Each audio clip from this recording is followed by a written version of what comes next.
Mizzou factor. Jesse, you mentioned it off the start. A 15-game home win streak. A team that's 5-0, and you just can feel a certain energy in the air here at Faurot Field. Bama won the toss. They elected to defer. Jones and folks are back deep to see if they can field an opportunity from Connor Tulty for Bama.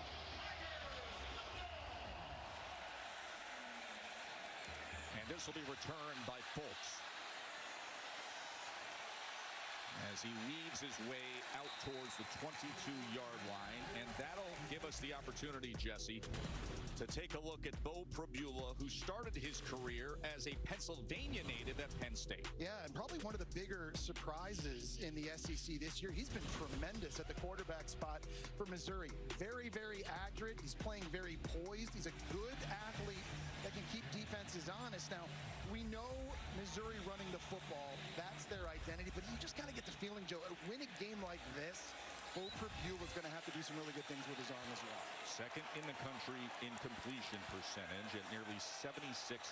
Of course, the guy behind him is one of the best there is. Here is Ahmad Hardy, as he is the country's leading rusher. The impact players are brought to you by Fairfield by Marriott. Well, no surprise there. Coach Drake just told Katie we'll find out on the first play, and it was a run right to Hardy. He is so physical. Kevin Coleman's a weapon at receiver. Justin Jefferson, a tackling machine for Bama. Bray Hubbard getting tons of turnovers. Prabula straight ahead, just slashing through the middle of that Alabama defense. It's a first down, Mizzou. And that's a designed run that time. It's a quarterback draw. He's got Ahmad Hardy out in front getting a block. They run the ball in different ways. It's not just Ahmad Hardy. You're going to see some Jamal Roberts running back as well, but Bo Prabula and his legs, big factor in this offense as well. 12-yard run by Prabula. Play action. Prabula's going to tuck and run. Katie, what do we know about the offensive line situation for Mizzou? Well, Tess, left tackle Caden Green is back today after missing the last 2 games. Green had a meniscus repair prior to Week 4's game against South Carolina. His meniscus has recovered well, but he's been dealing with turf toe too. But I'm told he's in a good place physically ahead of today's game, guys. That's a big return. Yeah, that's a big deal, Katie, because he's their best pass protector. Outside to the left, he's lined up against LT Overton, the best D lineman for Alabama, so a huge boost. Their O-line play right over here, this matchup, getting big number 70 back.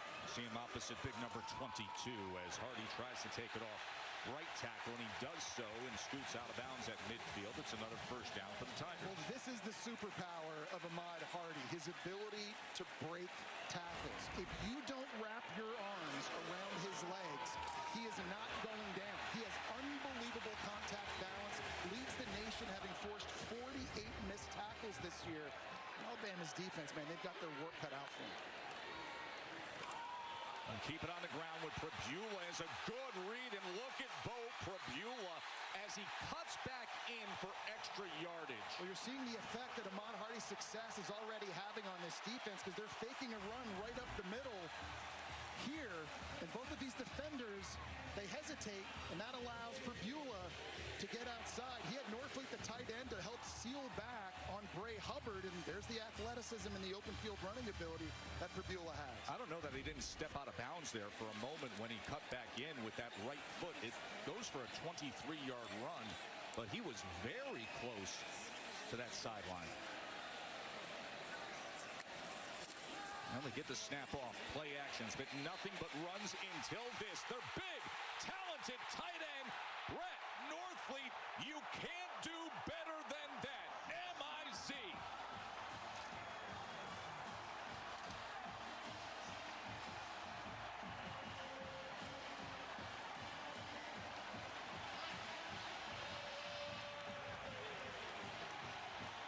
A flawless opening drive by Mizzou. When you've got a tight end who's 6'6", just throw it up and let him go high point it and climb up over a DB. And that's exactly what the athletic tight end Brett Norfleet did. What an impressive opening drive by Missouri. As Robert Meyer, the true freshman, adds the extra point. Well, we talked about Bray Hubbard being an impact player, number 18, and he has been, but physically, he can't 4 inches taller than him. Really good location on the throw by Prbula. And here's a tight end that was highly recruited coming out of high school. He was a good pitcher. Could throw 90 miles an hour in high school, but his athleticism showing up here early in Missouri.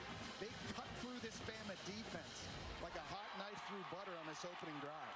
You know, you mentioned Northfleet. He's really a traditional tight end, but in this day and age of what we're used to in the passing game, to see a 6'6", 260-pounder who still can be a threat downfield striding in the passing game, what a weapon. And such a weapon, too, when you run the football as well as they do and you play fake like they did there, it just freezes linebackers and safeties for a split second, and part of that helped Northfleet clear him on the wheel route. Now Alabama defensively on the sideline, reeling a little bit. They got to get locked in. 5 straight runs and then the touchdown pass, and that is how this top 15 matchup opens up. Lottie Brooks, the return man for Alabama, and he's met at the 22. So the story of Ty Simpson, his first year as the starting quarterback for Alabama. We were down there in Tallahassee. You know what happened week 1. It was a miserable day. But since then, it's been star power. He's playing at a Heisman level in the last 4 games. It's just as simple as that. Making really good, quick decisions. He's playing on time. The accuracy, though, is what stands out to me, Joe. If you take away the drops in the last 4 games, he's completing 81% of his passes since Florida State.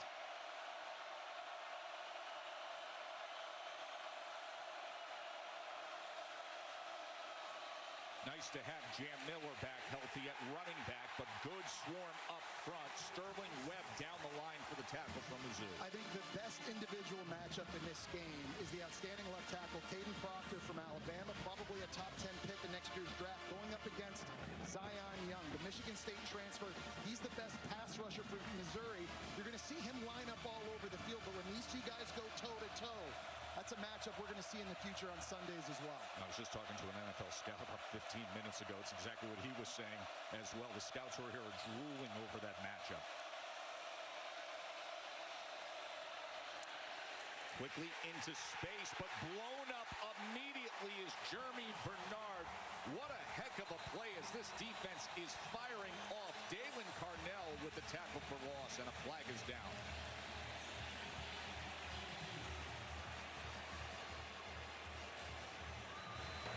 After the play, unsportsmanlike conduct. Defense number 9 for taunting.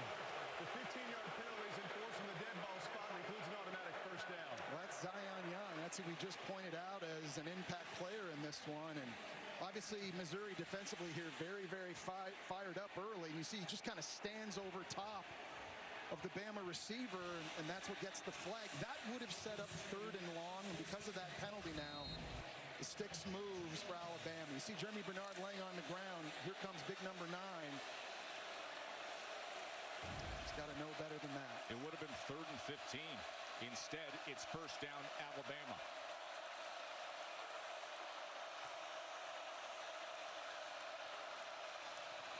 Jam Miller, he was tripped up, barely got back to the line. It was Carnell again knifing in. Yeah, Dalen Carnell is such a unique chess piece for defensive coordinator Corey Batoon, because he's 6'2", 225 pounds. He's big and physical, and he plays in the nickel. So when you try to throw bubble screens and quick stuff, receivers can't block him. They're not big enough. Tight ends even have their hands full with him. He's basically like having a linebacker, an extra linebacker on the field, and that time a great job identifying the run and getting downhill.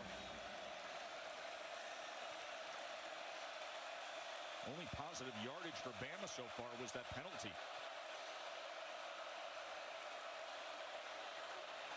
Here's Simpson as he goes underneath to Miller, who was wrapped up immediately after a gain of just a couple of yards that time by Newsom. So we got a 3rd down in an obvious passing situation, and this is where Missouri is going to move Zion Young around. He could be outside. They might line him up on the inside. But this crowd noise, Joe, it's now going to become a factor.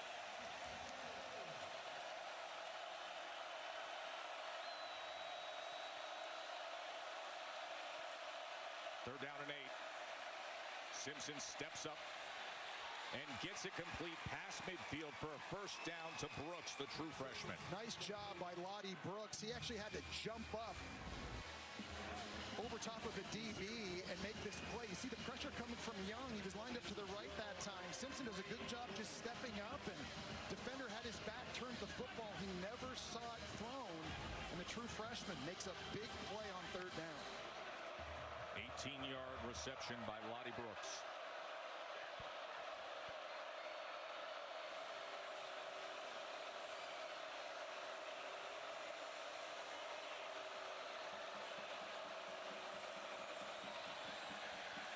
Simpson on the boot with a blocker in front, and Simpson will stride out close to that line to gain, maybe a yard short where he stepped out. I think the mobility of Ty Simpson in this one is really, really big, too. We talked about Perdue and what he can do. It's not so much on designed runs in this game, I think, for Simpson, but being able to extend plays when things break down. Missouri as a defense is getting pressure on 50% of their opponent dropbacks this season.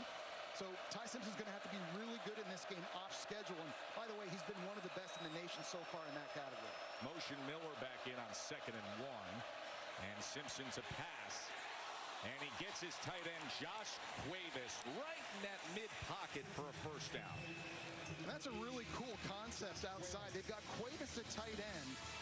And he's running a hitch route at first, and he's just trying to get his defender to forget about him in coverage, and then he's able to turn it upfield. He's up here, he's going to run a hitch. This defender's going to back up, and then that allows Cuevas to get down the field. Really nice play design in the pass game by Ryan Grubb. And what looked like a struggling drive early, then the penalty saved them. All of a sudden is Bama now on their 8th play and 60 yards. There's pressure in that C gap. Simpson downfield, and it's overthrown and nearly intercepted. Lottie Brooks was the closest man, but Stephen Hall was there defensively. Well, there were 2 free rushers that time running right at Ty Simpson. He had to get rid of that football, and very lucky, Stephen Hall, the transfer from Washington State, wasn't able to pick that off in the end zone.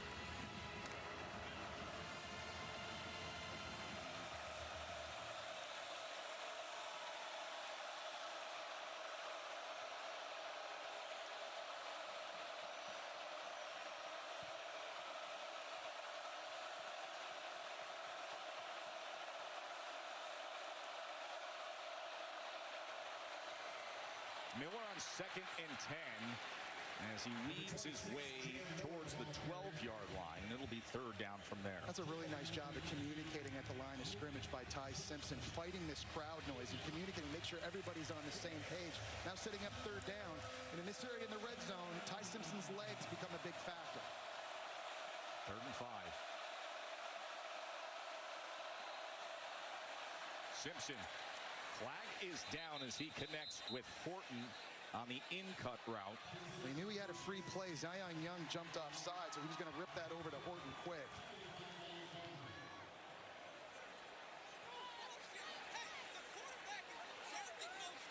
Offside. Defense number 9. 5-yard penalty results in a first down. So 2 penalties on Zion Young on this drive defensively from Missouri have really, really helped them here. This is the offside here. Drinkwitz was yelling at the referee saying he thought that was really on Bama. After the tap by Newberry, he thought maybe Proctor flinched a little bit early.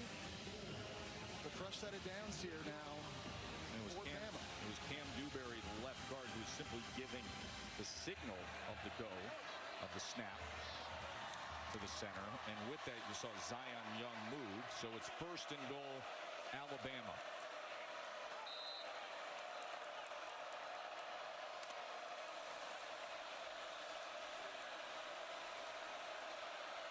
Play of Alabama's opening drive. 1st and goal.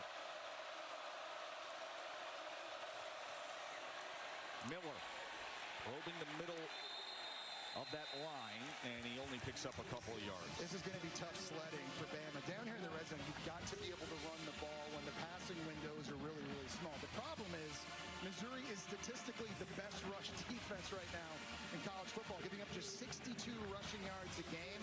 Up front, they are big and physical and deep, and they are violent. This is a very big moment now situationally for Alabama.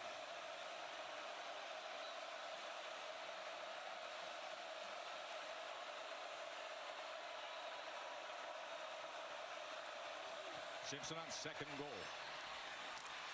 And Riley takes it across the line for a touchdown reception. Been really impressed with Kevin Riley, this redshirt freshman. He's been a change of pace back, but one thing he's great at doing is catching the football. He's lined up here. He's going to fake like he's running the flat and then cross defenders the faces for that angle route. He's been good at running to the outside with his speed, but really gives this running back room in this offense, I think, a different dimension with his ability to catch the football. So after a couple Missouri penalties, Alabama kind of got some new life on that drive, and they pay it off, answering Missouri's score. Extra point by Talty, and Bama is now 24 out of 25 in the red zone this season. We play this top 15 matchup, but that is going to be something special, and it'll be great to have the Rock M back. Yeah, I like that they're keeping that. They're keeping the tradition here. So, Jesse, Missouri's first drive, they never even faced a third down. No, they started running the ball very, very well. It was Ahmad Hardy here breaking a tackle from LT Overton. They ran for 52 yards. A big chunk of it came on this play here by Bo Prabula. And then a beautiful throw to the tight end Northwood down the sideline. Capped it off. It's going to be really important, I think, on this drive. Alabama has got to get more physical up front. They have to try and find a way to slow down this rushing attack of Missouri. Of course, Alabama answered with a long drive of their own, went 11 plays. That was capped by the Kevin Riley touchdown reception. Here's the nation's leading rusher, Ahmad Hardy. And that is the bread and butter run play for Missouri. It's the outside zone. The O-line and they all take wide pass. Watch the center get way out here. And they're all just trying to get in the way of somebody and just lean on people. And then Hardy can just sort of pick his hole. And when he sees a crease or he sees a cutback, he hits it. They run that play over and over and over. And this is a really good offensive line that feels that zone so well, and these running backs do a great job pressing the hole and being patient. Second down run by Hardy as he tries to find some room out across the 30-yard line. Bray Hubbard with the tackle. And eventually, Jesse, I assume it's going to take somebody on that Alabama front to really penetrate vertically to blow things up against it. You need to cut it off and try to slow the momentum down. And here's a situation on third down, too. Where can Bama find the pass rush, right? They only have 6 sacks this year, second fewest in the SEC. And as a result, Kane Womack, the D coordinator, he's had to be blitzing a little bit more to try to simulate pressure. They want to hit Prabula. This is Mizzou's first third down they have faced so far today. Prabula, he is backed up, and then he's going to launch it downfield, but it's far beyond Johnson. Well, it was a really nice job that time of the middle linebacker, Justin Jefferson. He sees the incoming drag route and then passes it off to Deshaun Jones. I think that's initially, Jefferson's right here in the middle. That's initially, I think, where Prabula wanted to go with the football. He hunts it up, and then he passes it off to Jones, takes the rhythm away. A little bit of pressure forces Prabula outside, and it falls incomplete. Nice job of recognizing the route concept in the back end from Justin Jefferson, who had a huge game a week ago against Vanderbilt. So Connor Wesselman on for his first punt of the afternoon. Cole Adams, the reliable return man with the fair catch at about the 32. Loss a year ago to Vanderbilt, looked good. And Jesse, it leads us to the conversation on Ty Simpson. You see out here for the second drive of the game. He threw an interception early last week. Yeah. Went for 340 yards and 2 touchdowns. Settled in, got to business, and grew into it as he has done all season long.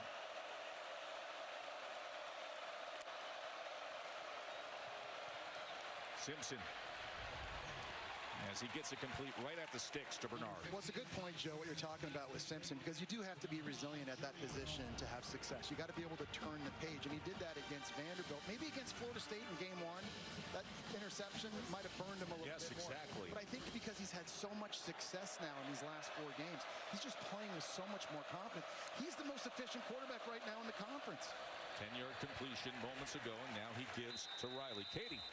You know, guys, each week Ty Simpson's also gotten more comfortable with Ryan Grubb as his play caller. Last week during the Vandy game, Simpson told Grubb, "Give me the ball. I can make something happen." And Simpson said Grubb called 8 straight pass plays. They moved the ball down the field. He said the fact that Grubb trusted me enough to be aggressive in his play calls just speaks to how the trust has grown with us every single game. No doubt, Katie, you have to have success to get the green light to be able to do that, but already early this year, they played in some big games. The way Ty Simpson played on the road at Georgia and those types of performances, that earns you that right. Empty set here on 2nd and 7, and downfield is Meadows, and he took a hit, and flags are down. And the medical staff is out there immediately to check on him. That was Marvin Burks for Missouri in the back end making the hit, and a lot of people now just holding their breath, wanting to make sure targeting defense. Meadows is hopefully okay. So obviously great concern here for Derek Meadows. The Alabama receiver will take a short break. Moments ago, this is what happened on the field as Derek Meadows, the tall freshman receiver for Alabama, took that massive hit from Marvin Burks, who's been ejected from the game for targeting. Katie? Yeah, Tess, Jeff Allen, the head athletic trainer for Alabama, got to Meadows immediately while he was face down on the field. They stabilized his neck, rolled him over onto his back. Once they stabilized the neck when he was face up, they started testing his mobility and movement of his hands and his legs. He was able to move both, and they walked off the field on his own power. 6'5" freshman from Bishop Gorman in Las Vegas. Ty Simpson gets it in space to Horton. For 15, Ty Simpson has completed number 1. We're seeing Alabama coming out throwing a lot on first down, and we talked about in this game just how hard it is to run against Missouri. Alabama's not trying very much. They're putting it in Ty Simpson's hands. He told the story earlier, and Katie did too, about how he wants the ball. He wants the opportunities to make these throws, and Ryan Grubb's giving it to him right now, especially early in drives.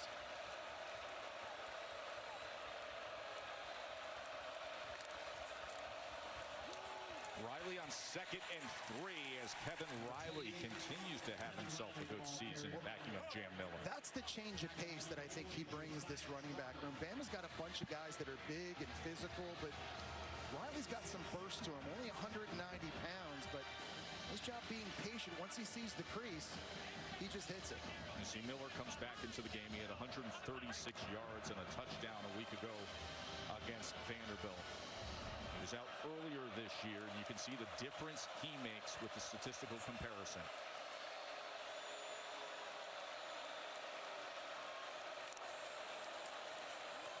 First down with blockers in front as Jam Miller able to have a burst up the sideline. That's the difference to me. I think he brings a different dimension. He's their best combination of big and fast. So he can run between the tackles, but one place Bama hasn't had a ton of success running this year is outside. I think now that 26 is back, he gives them a little bit in the run game. He's also their best pass protecting running back. He can also catch the football. So the offense is just much more complete now that they've got Jam Miller.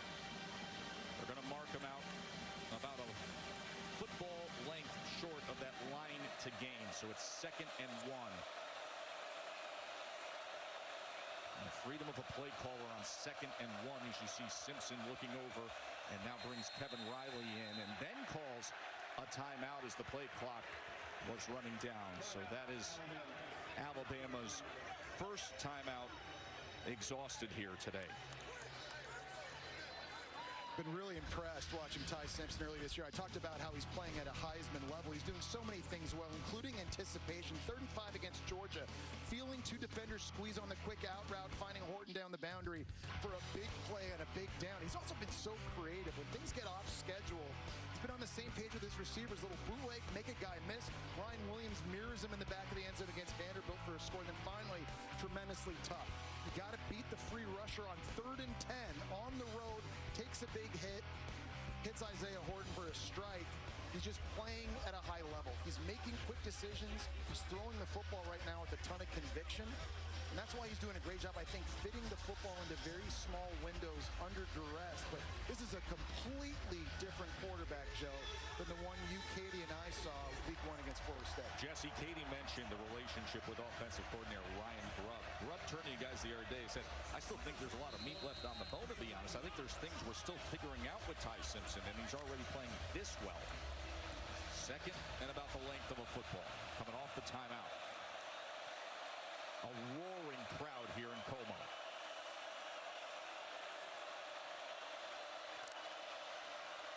Riley motions back in, and he gets the handoff.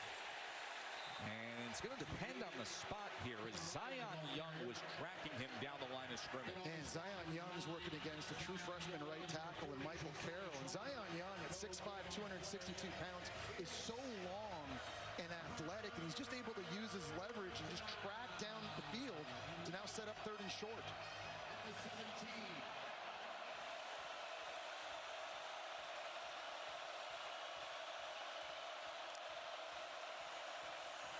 And we're on 3rd down, and that'll move the chains for the Crimson Tide. Well, just having his physicality, right? 221 pounds to get low, drive the legs, drive the pile, and pick up that first. It's a big win. Situationally, I think Jan Miller's going to give a lot to this offense, especially down here in the red zone. Remember, he can also catch the football as well.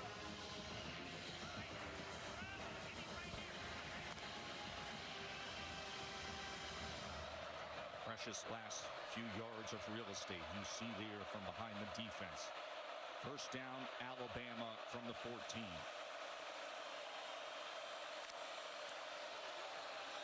Simpson to the end zone. He goes, and that's beyond Jeremy Bernard. That's a really nice job in coverage back there by Dalen Carnell. And remember, now with Marvin Burks out of the game because of targeting, you get a little bit more inexperience on the back end for a secondary that has had issues this year with some coverage busts, Joe. Flag is down back at the 23, Jesse. Illegal shift. Offense. The quarterback and tailback both shifted and never reset prior to the snap. 5-yard penalty. 1st down. Pre-snap, they had moved Jan Miller out to the top of your screen, almost in looking like he was going to go for some type of distraction play well behind the line of scrimmage, and then they flag him. That's the first Bama penalty.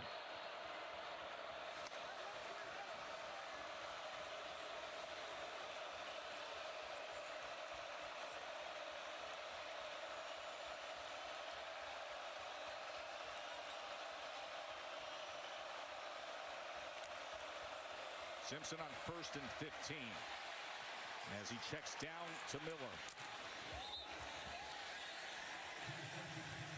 So now setting up another big 3rd down here. And Missouri's defense wants to force the field goal, obviously. They've got to find a way to affect Ty Simpson here on this play. They've got to be able to get upfield, and they've got to be able to get after him. It's 2nd and 12, actually. With this D-line, they've got one-on-ones to win up front against an Alabama O-line that is playing with some inexperienced players, some younger players on their offensive line. Coming to the end of an intense 1st quarter. Top 15 matchup. Coach DeBoer, after Mizzou's opening drive, what have you liked about the response from your team on both sides of the ball? Yeah, exactly that. The offense doing their job, putting a good drive together, using some clock. Really feel like they settled in, and then the defense getting out there and getting the quick 3 and out. We appreciate the time. And note the black hoodie. We'll get into that in just a little bit. Start of the 2nd quarter, 2nd down. Simpson incomplete, looking for Ryan Williams. Here comes 3rd and long. Black hoodie for DeBoer, you know. We laugh, but this has become a thing down in T-Town, in Tuscaloosa, the legend of the black hoodie, Jesse. Look at the record. He's like the Emperor in Star Wars. You just got to leave that thing on. Record's so much better for Alabama. You know, football, you know, like in this sport, everybody is just a creature of habit. Everybody's superstitious. He's got it on today.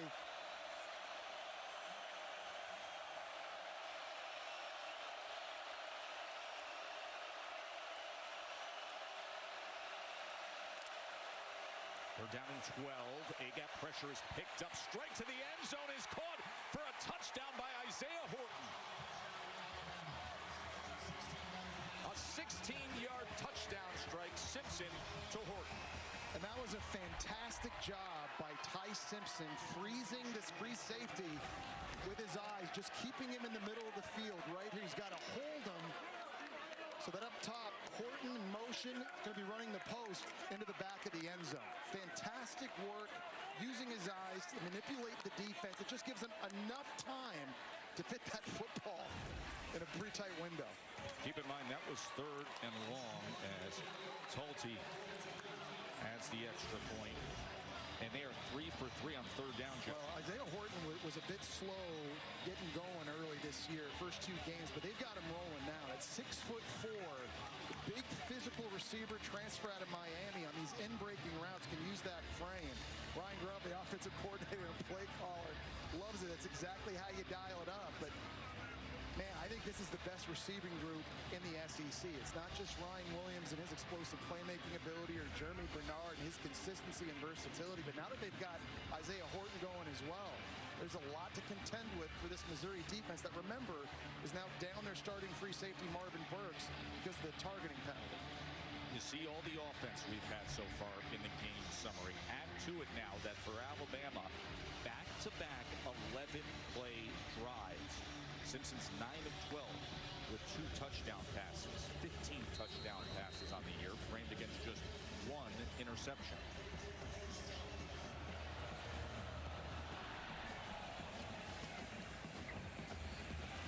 As the sun peeks out here, and Demarion Folks takes the return and is met at the 20. Of course, Eli Drinkwitz has had a lot of success here at Mizzou in recent years, since past 2.5 years, 26-5. But Jesse, it has been moments like this, the step-up moments, specifically last year, A&M and Alabama, have gone south. Well, and we talked to him this week and asked him about that. What's the message based on some of those results in the past? Is there a rah-rah speech? Is this about revenge? He said no. It's what he told Katie at the start of the game. We've got a Mizzou factor. We've just got to do what we do. We believe that we have the horses to win this football game. We can be physical, and that's what they've got to do now, Joe. They got to get back to running the football and getting Hardy going. Ahmad Hardy doesn't have the size, but does he ever have the physicality and drive? Nation's leading rusher is forced out of bounds after a yard and change. And with the schedule they've played and the results they've had this year, they're top 5 in the country in total offense and total defense to this point. They've been playing really good complementary football, but no question, this is easily the toughest test they've had this season. 2nd and 9, Prabula. He is pressured, but somehow he kept his footing and will get positive yardage out of it. Well, that time, Kane Womack, the D coordinator from Alabama, dialed up the safety blitz. It was Keon Sabb that originally got to Prabula, but he was able to keep it alive. Pressure's coming right here. Keon Sabb has had a lot of success with pressures, but Prabula, great job just staying poised, using that speed to get to the outside, close to a first down. Incredible that he ended up getting just over 8 yards the way that play developed. And now it's a 3rd and 1 as you see big LT Overton looking over at Prabula.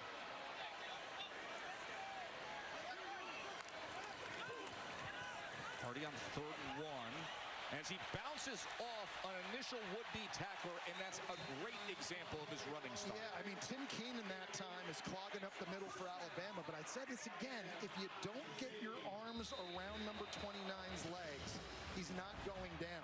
You'll see him just running right up the middle, bounces off of Keenan right there in his own lineman, and he just keeps chugging and moving forward.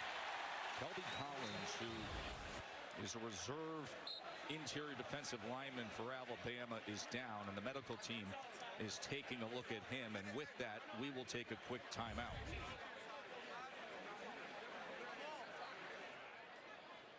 With Georgia last week, now number 10 Georgia takes on Auburn in that great grand rivalry. Right here, it is Mizzou with the ball, a first down for the Tigers, trailing by 7. Prabula downfield, and it is intercepted. Oh, he dropped it, Joe. Oh, boy, right at the last second, he couldn't hold on. Dijon Lee. It was incomplete pass. 2nd down. It was such a good play by the true freshman, Dijon Lee. He was watching the eyes of Prabula track the ball. He's a 6'4" corner, Joe.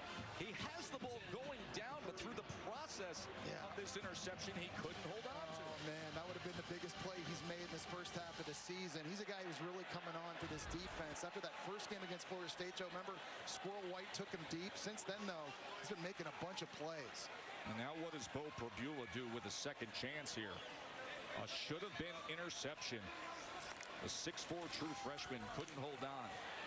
They go with Kevin Coleman. They love to try to get him into space, but he is cut down immediately by Hill Green. Well, now an obvious third down situation with Kevin Coleman gingerly coming off the field. That's bad news because he's normally a guy they look for in this situation. But here's where getting Caden Green back at left tackle for Missouri is really big. In these obvious passing situations, having your best pure pass protector really should help give Bo Pribula a lot of confidence.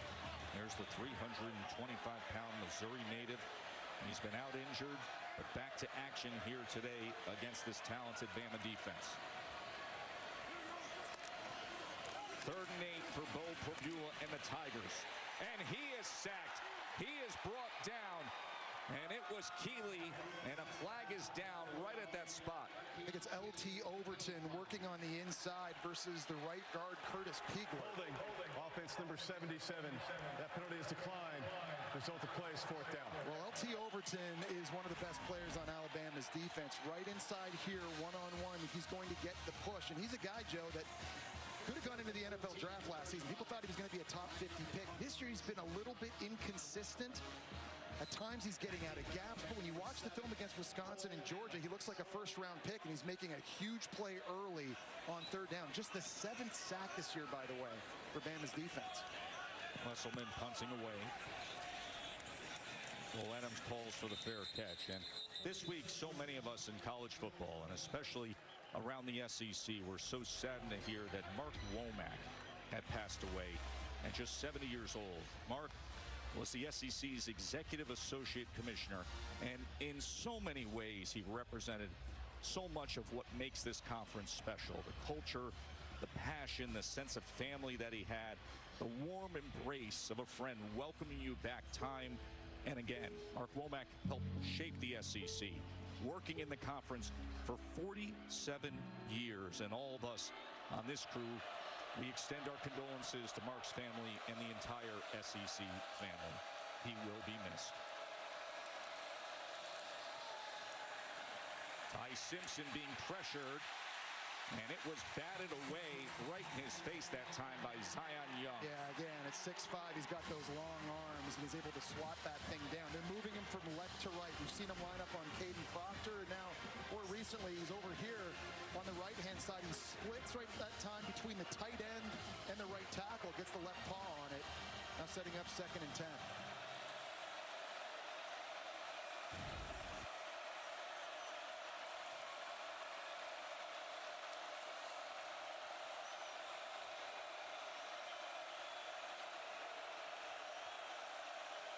Play clock counting down as Simpson checks the protection at the line. Miller, as he lowers the shoulder and is across the 35-yard line. So the first couple drives for Alabama, Jesse, we know how Ty Simpson was able to manage things. Well, and also respond to Missouri's touchdown drive right out of the gate. Ty Simpson's carving him up throwing the football because Missouri's not getting enough pressure on him. They've got to do a better job affecting him with the pass rush. They've been perfect on 3rd down. This is a 3rd and 4.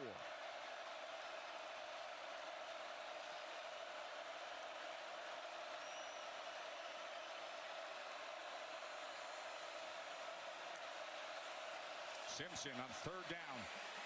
Steps up in the pocket. Now he's going to tuck and run and have the first down and a heck of a lot more as he gets upended past midfield by Catalan. Well, that time, Missouri, they just got out of their pass rush lanes. Really bad discipline, and there was a giant gap right up the middle for Ty Simpson to get through. First off, great job handling the crowd noise, changing the play, changing the protection, getting guys lined up, and showing you the poise. And then a really good decision here. You'll see the pass rush. Everybody's outside. I mean, you could drive a truck through that. Ty Simpson takes off. Mobility, I think, still a little bit underrated for Ty Simpson. He's not the dynamic runner that Jalen Milroe was a year ago, but he can still hurt you. That was his longest run of the season at 20 yards. Jam Miller struggling to get back to the line of scrimmage and then falls forward for a yard. And I think the thing NFL scouts are going to love about Ty Simpson is the poise. We talk about that, right? You saw it at Georgia a few weeks ago. Sanford Stadium with that crowd noise at night. It was bonkers, and he was just very calm, especially on 3rd down, getting guys lined up, changing protections, changing route concepts, being very, very calm. You saw another example of that right there. This guy's only been a starter, this is his 6th game? Yes. And he's just growing up so much each and every week. And much like he's done today, he managed long drives against Georgia. Had touchdown passes in the first quarter, the second quarter, at the end of 14-play drives in that big win at Georgia. 2nd and 9, and he gets this complete for a first down. That goes to Isaiah Horton, who had the 16-yard touchdown. Well, and you got to be tough, because that time Kevin Riley, a running back, he misses the block. There's a safety blitz coming here. This is Kevin Riley. He's got to pick this up. He doesn't get to it, but it doesn't phase Ty Simpson. You see how he's late seeing the linebacker, and still he's able to sit in there and deliver an accurate throw. And There's so many facets of him that's getting it's really impressive to watch. Well, another facet is how he's improved under pressure. Look at what happened against Florida State. Since then, 63% completion percentage when facing pressure. Riley goes ahead to the 28-yard line. Of course, you get into the meat of the SEC season. Remember, this is 3 straight weeks now of facing a ranked SEC team. He says, last week was a heavyweight fight. This week is a heavyweight fight. That is the stretch. It's like the NFL, he says. Riley on 2nd and 6, just a yard and change. Katie. Well, Tess, he also said there was no shortage of motivation for this one. He said all week we heard that we can't stop the run and that Mizzou has one of the best run offenses in the country. And then he said all we heard was people say we can't run the football, and that's one of the best run defenses in the country. They had 2 weeks to prepare for us. It's an 11 a.m. kick on the road. He said all the odds are against us, and we took that personally in our preparation for this game. 3rd down and 4. They've been perfect on 3rd down today. Now they're heading into the closed end, the non-construction end of this stadium. Jeremy Bernard lined up out here. You got a receiver in the backfield. Simpson steps up in the pocket, doesn't have an option right now, and is sacked. He is brought down by Khalil Jacobs. Well, Zion Young, one of our impact players, he really ends up making this play. He didn't get the sack, but he was able to force him off his mark. Working against the right tackle, it's a true freshman in Michael Carroll trying to block him. He's just got his hands full. And you see there Young able to fight him off. He doesn't bring Simpson down, but it slowed him down for an instant to get Khalil Jacobs there. 47-yard attempt for Connor Talty. He's 2 for 5 from beyond 40. That is where he struggled this year. This from 47. And that helps the cause as Talty puts it through. 10-point lead. Just to use that speed and explosiveness in space, but if he's not able to go, it puts so much more reliance now on the running game. He had 12 targets and 12 catches for 108 yards in their last game. Tomorrow on Sunday, NFL Countdown. Patrick Mahomes, Andy Reid, Travis Kelce go all access with Jason Kelce. Baker Mayfield swagger being redefined. It all starts at 10 a.m. Eastern on ESPN. And then Katie's got to get to work because it's a double dip of Monday Night Football. 7 Eastern, it's Bills and Falcons. 8 p.m. on ABC, it's Bears and Commanders. Katie, you all set for the Falcons? As long as I can make my 5:25 p.m. flight out of St. Louis. Oh, somebody's looking at the clock.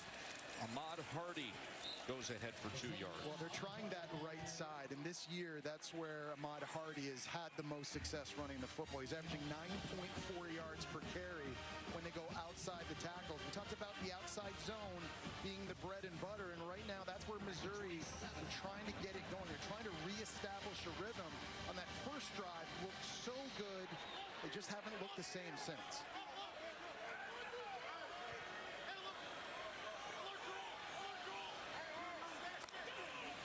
Second and 8. Prabula throws it to the outside of Manning, who had cut to the inside. Yeah, a little miscommunication there. And this is an area where you miss a guy like Kevin Coleman, because you can line him up in the slot, you can stack release him, put him in motion, give him access if you're Eli Drinkwitz and offensive coordinator Kirby Moore, but you've lost that piece. And in these critical down and distances, you just don't have your most dangerous weapon.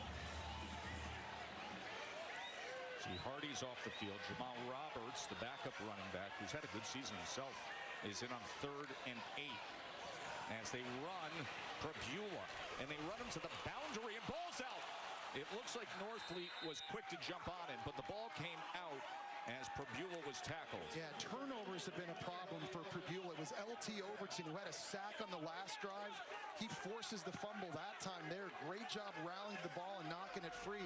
Prabula's got to be careful because he's had 3 picks. He's put it on the ground twice against Kansas. One of those fumbles got returned for a score. But LT Overton right now is dominating up front. Never quit on the play.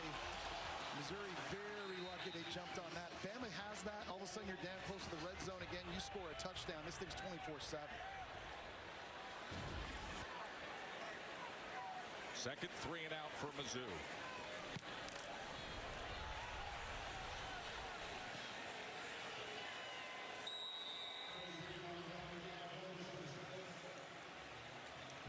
Let's show you how things got started earlier today as Mizzou came out, and it was a well-managed 6-play drive that was all runs until Northfleet, and then Bama responded beautifully. Yeah, they really did. A little touchdown pass here to Kevin Riley, and then Prabula working the boundary. We saw this touchdown pass. That was on the opening drive against Northfleet at tight end, and then Ty Simpson came back down and then threw a touchdown to Isaiah Horton on a beautiful throw on the post. So a little bit of back and forth, but you feel like the momentum here certainly on Alabama's side. Jam Miller, as he's able to find space past midfield. And that's what I love about having Jam Miller back. His speed and the ability to bounce it outside. At 210 pounds, 20 pounds, he can get going there. And linebackers, again, they're freezing. They're getting caught with their eyes in the backfield. And the big fella takes a big hit going out of bounds, but I just think there's more balance now in the run game. It doesn't have to always be between the tackles for Alabama. It can hit you anywhere.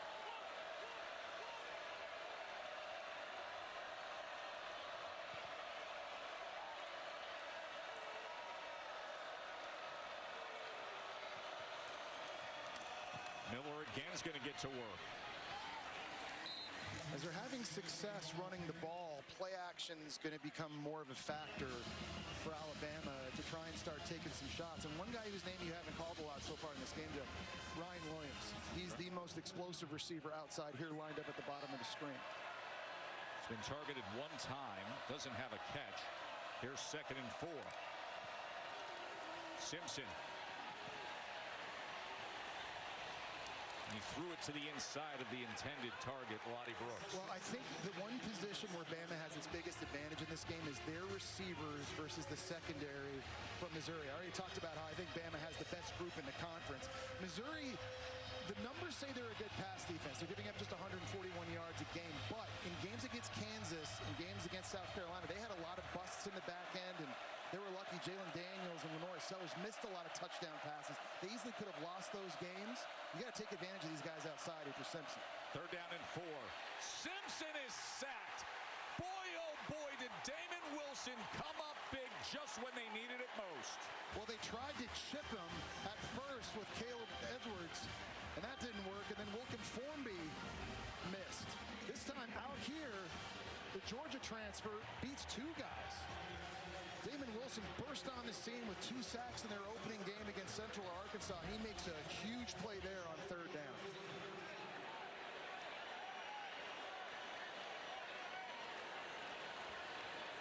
Blake Dowd on to try to pin punt for Alabama.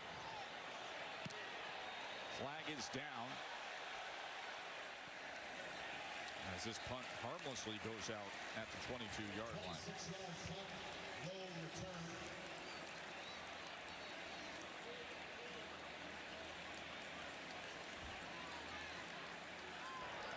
Illegal shift, kicking team. Number 14 and 17 were in motion and never reset prior to the snap. The 5-yard penalty will be assessed where the ball ended out of bounds. 1st down, Mizzou. Timeout. Warm day here in Columbia, Missouri. Alabama's up 17-7. Oh, the famed columns on the quad. Well, for 20 years, All-State has celebrated every field goal and extra point made at participating universities by donating to the university's athletic scholarship fund, supporting all student athletes. And as always, we thank All-State for that. 3.5 minutes before halftime. Pabula throws it high, but somehow Johnson was able to catch it just beyond the line of scrimmage. That was an unbelievable catch, climbing up over top of Mikhail Green and one-handing it with his right hand. I don't know how he did that. That was amazing. Just running the drag route, ball kind of gets away from Pabula. He's got a linebacker draped all over him and still able to make it. Now the bad news is that only gained 1 yard. Yeah, that was a great effort for only 1 yard, but by the way, he did that against South Carolina as well on a shallow cross they turned upfield. The good news is Kevin Coleman is back in the game as Roberts finds a seam. Jamal Roberts with a big chunk play for Mizzou.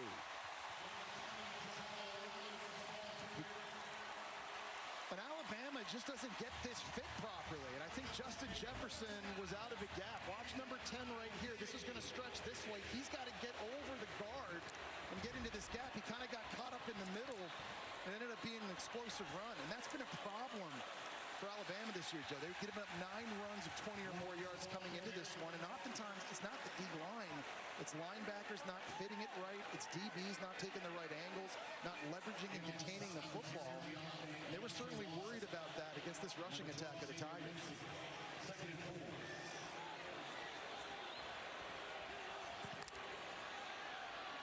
And we've reached the 2-minute timeout. And Mizzou's putting themselves in position to chip into this 10-point lead. A rivalry we're going to see if John Mateer is warming up, the Oklahoma quarterback, as well as some comments on Arch Manning. We appreciate you. Thanks so much, Tess. It'll be interesting to see what happens with the Oklahoma quarterback situation. You saw Jordan Rodgers and Tim Tebow in the background last night. It was fun to sit there with you and Jordan at dinner at CC's Boiler over a lot of steak, a few adult beverages, and just breaking down everything in the SEC. I woke up at 3 o'clock this morning with meat sweats. The steak was so good. It was worth it, though. It was worth it.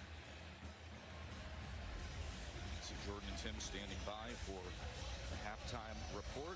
All right, Laura mentioned it. Of course, all eyes will be on the Cotton Bowl. Listen, that's just one of the grand traditions in the sport. All my years of broadcasting, I've had the honor of calling that game a few times. Just the scene alone, there's nothing like it. There is great concern, of course, with Texas. Everybody points to Arch Manning, but that offensive line, you brought it up time and again. Big-time problems in pass protection right now. I was actually really impressed. I went back and watched their game losing at Florida last week, and I thought Arch Manning battled in that game. He was getting hit over and over and over again. Sacked 6 times. Florida brought the blitzes, brought the pressures. You know that Brent Venables, defensive play caller and head coach at Oklahoma, saw that. They're going to get after Arch Manning again in this one. But I thought he showed great toughness, staying in the pocket, delivered some big-time shots. He's got to do it again today. Here's 3rd and 3. Hardy. He bounces off and tries to cut back to the right side. Ball came out. Ball came out. Alabama players have jumped on it, but let's see what the officials say. Wow. That time it was Yanze Pierre chasing him down. Zabian Brown is the one that looks like he was able to knock it out. Is he out of bounds? And I don't know if that was recovered. It's a forward fumble out of bounds by Rules. Return to the spot of the fumble. Result of play leads to 4th down. Okay, so they're saying that it was not possessed inbound. There's a couple things you got to look at here. Number one, you got to make sure Alabama didn't possess it. I think it was Tim Keenan who jumped on it inbounds. The second thing, though, is that you're looking at the spot of where he fumbled. Did he reach the 1st down marker or not? I think there's 2 different things to look at here. That's definitely a fumble by Hardy. Here come Alabama players. There's Keenan jumping on it. Did he ever have possession? Well, look at his left hand. You can see him sliding with the ball and sort of snow plowing it out, Big Tim Keenan. Let's bring in Matt Austin, our rules expert. Matt? Yeah, Joe, I agree with everything you just said. I do not think he possessed the ball. It did look like he was still trying to scoop it in as he was already on the white. So I think this should be, as they said, a fumble out of bounds. And Jesse, you're exactly right. Did he reach the 1st down marker before he fumbled the ball? They're going to look at that too. Their 3rd and final timeout of the half. It's 30 seconds in length. And so now kind of a big moment, too, based on what the down and distance is going to be. If this is all going to get upheld here. 4th and 1, decision time for Eli Drinkwitz. Obviously, it's early. There's a lot of football to go. But with your running attack, and with the nation's leading runner, Ahmad Hardy, who obviously just fumbled, would you stay on the field and go for it on 4th down and try and take advantage of this field position to score a touchdown, remembering Alabama's going to get the ball back first in the 2nd half? One score here is big no matter what. You make it a 1-possession game, whether it's a field goal or a touchdown, but How many opportunities are you going to get down in this area of the field? And with your running back, what are you going to do? Well, the offense is out there with Ahmad Hardy on 4th and 1. Missouri runs it more than any team in the SEC, and they have the leading rusher in the country. And I like this decision by Eli Drinkwitz here for that exact reason. You've got the guy in Ahmad Hardy. Put this on your own line. Put this on number 29. We're trying to score a touchdown before we go in at halftime.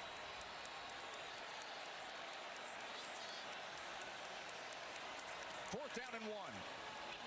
They go with the up back, Roberts. It was Roberts who got the carry. And you can see the official running in. You see Alabama players pointing the other direction, claiming a turnover on downs. Remember, that yellow line is unofficial. Well, they use Hardy as a decoy on this play. They had him back. And it's a first down. At tailback, and they had him running out wide to try and get the attention of Alabama. He's here going this way. Everybody does this. But this is the guy right here getting the football. It's another outstanding running back, by the way, in Jamal Roberts, who's been the number 2 in the 1-2 punch Missouri has. He's averaging 7.3 yards a carry. He comes up with a big one. Good gamble by Eli Drinkwitz. And Roberts put the Kansas game away in the final minutes with a 63-yard touchdown run. Play action, Brabula. As he had to throw it away, he was being chased by Yanze Pierre. That's such a great job by Bama's defense, staying home and disciplined. You've seen outside zone over and over and over again. They go naked, quarterback keeps it, and all of a sudden you've got tight ends and receivers running across your face. Everybody in the back end for Alabama defensively did exactly what they were supposed to do in coverage, and they forced the throw away.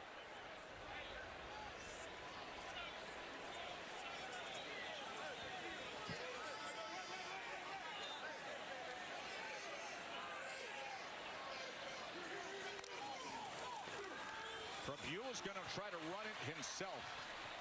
And a flag is down at the 25-yard line as he makes his way to the 20, tackled by Lawson. They're going to get a hold on the left guard, Judice, that time. He just yanked the true freshman London Simmons jersey. Holding, offense number 56. 10-yard penalty, repeat second down.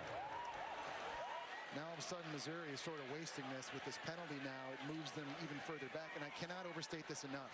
Not having Kevin Coleman on the field, your most explosive playmaker offensively, really hurts Missouri in this situation because he's the kind of guy that can just catch a little hedge. Is he out there now? Oh, he finally made the field. He went out into the field. I was just going to say, this is where you need to have your guy. He's up here in the slot.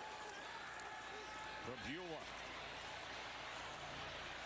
As he connects underneath with Manning, and Manning tries to weave his way close to that line again. Yeah, you got to call a timeout now. You've got all 3 in this situation. Talk this thing over if you're Eli Drinkwitz, your offensive coordinator Kirby Moore on offense. But that is huge, getting Kevin Coleman back in this area of the field, because he's a guy you can just spit the football out too quickly in space, and he could make people miss. Short area quickness is really where he excels, and down here again the windows are really tiny to throw into. He's been their biggest weapon in the passing game without question. Has 40 catches on the season, left the game earlier. Now back to action here in this critical final minute of this first half from Missouri. They kind of just settled down too with ball security as well. We've seen a couple fumbles now in this game. Trabule almost threw a pick. It was dropped by Dijon Lee. And obviously in this area of the field, hanging on to the ball.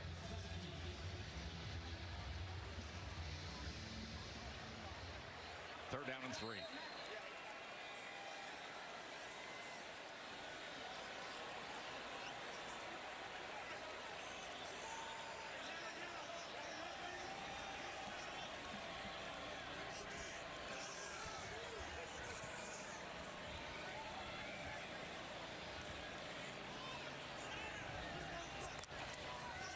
Brabula against a 4-man rush. It gets a lot of traffic, and he can't escape it as he was brought down by London Simmons. He was trying to go to Norfleet at tight end. It was covered and forced him to hold on to the football. And now I think in this situation, I don't know if Eli Drinkwitz. No, he was looking over at the true freshman place kicker. He's going to call a timeout here. I think try to bleed the clock as much as he can to not give Ty Simpson any chances before the end of half. You see Robert Meyer there, who's the true freshman, who's got an interesting backstory. He was a motocross kid. He was riding motocross bikes.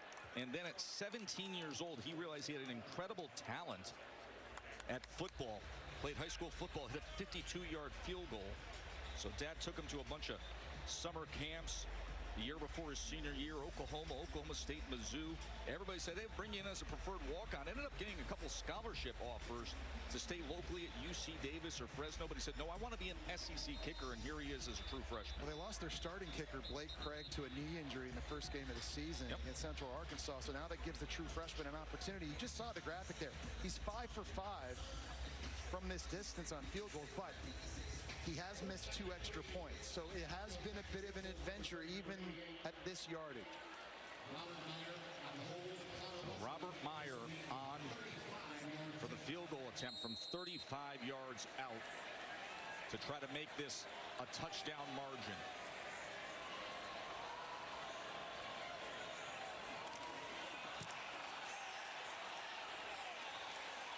It may not have been pretty, but it's through.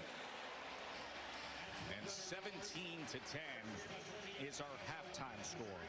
I wonder if that was partially blocked. Well, the rotation looks like it. Xavier Brown's coming right here. He's going to scream down. He stretches out. It's a great effort. I mean, just from the ball rotation, Joe. Yeah, look at the ball rotation. It looks like someone got a tip, and even still, it's able to go through. That's incredible. Katie? Thanks, Tess. You guys cut it to a one-possession game. How would you assess your offense's play so far? Yeah, we're way too timid. We're second-guessing ourselves. We got to just call plays and go run them and execute them. Yeah, got to clean it up. Your defense holds them to a field goal and then gets a stop to close out the half. What needs to continue from that group? Well, we got to just be better on third downs. We've given up way too many easy layups on third downs, so we got to clean that up. Thank you. MIC. Yep. But they got to do a better job with ball security, Joe. They've narrowly avoided 3 turnovers in that first half. 2 fumbles, a dropped interception. Got to be smart, and they got to play clean. Here's Brooks on the return. As Alabama takes possession, start the second half. Unstoppable performance presented by Ram Truck. Been impressed with Ty Simpson. He's only thrown for 89 yards, but he's making really good decisions. This year might be one of his best throws of the season already. Freezing the free safety and finding Isaiah Horton on the post outside. He's also been really tough with 3 rushers bearing down on him, delivering accurate balls. And then good decision-making on third down here. 3rd and 4, bad pass, lower rush integrity in lanes. And he's just able to take off, get upfield, and move the sticks. You got to like the mindset and just how good decisions Ty Simpson is making this one. He's definitely dialed in.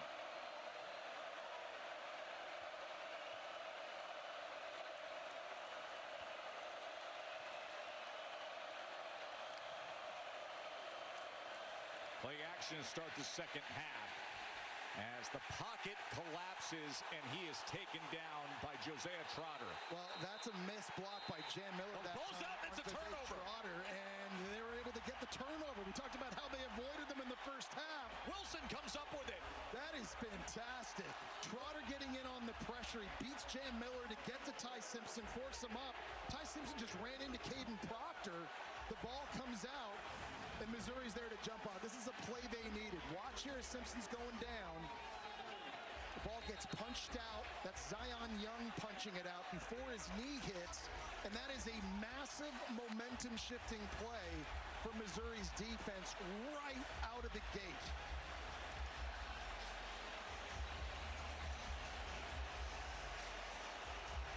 Zion Young forces it. Wilson recovers it.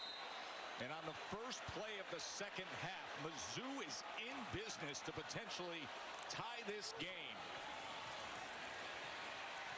And now the tough running of Ahmad Hardy.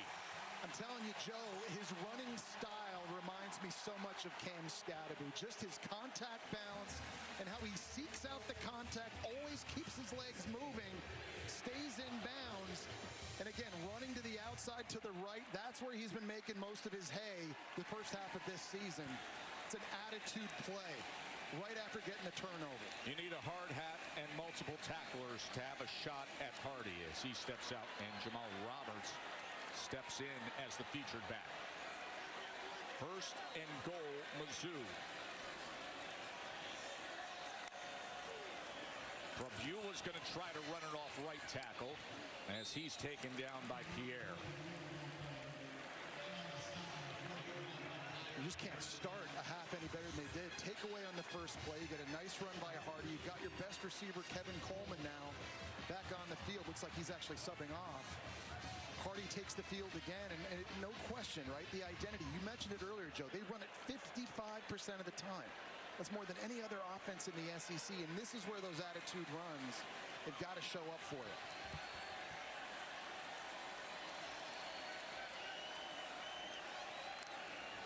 Second and goal. Prabula's going to try to do it himself. He made a man miss and went right on in.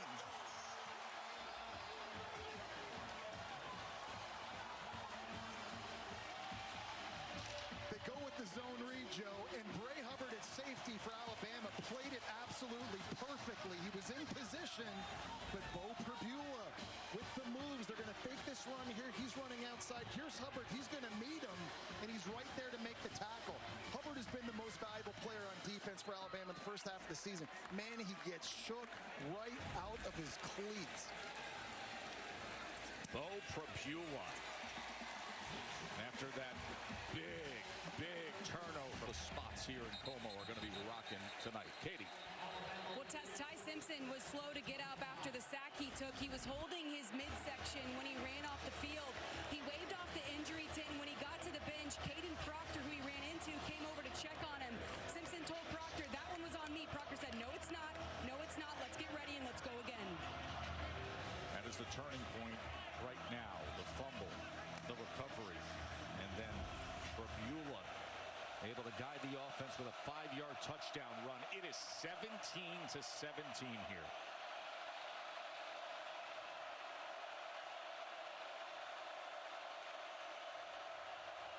Simpson to pass.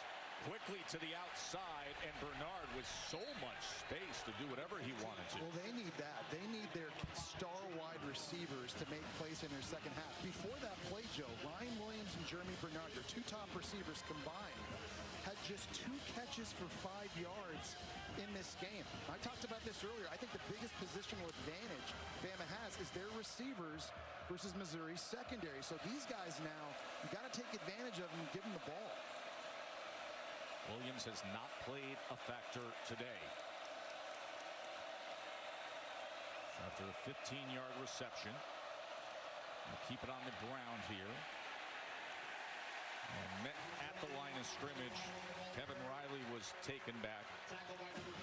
Well, Zion Young's been all over the place for Missouri, and he doesn't make the tackle, but he makes the play. Watch is going to be over here. He's going to completely blow this play up and force Riley to bounce this thing upfield. He takes on the pulling guard. The violence that Missouri's front plays with. They rotate 10 different guys in. They average 6'4", 290 pounds across the board. They want you to play them in a phone booth because they just beat you up. And it is getting loud here in Columbia. 2nd and 9.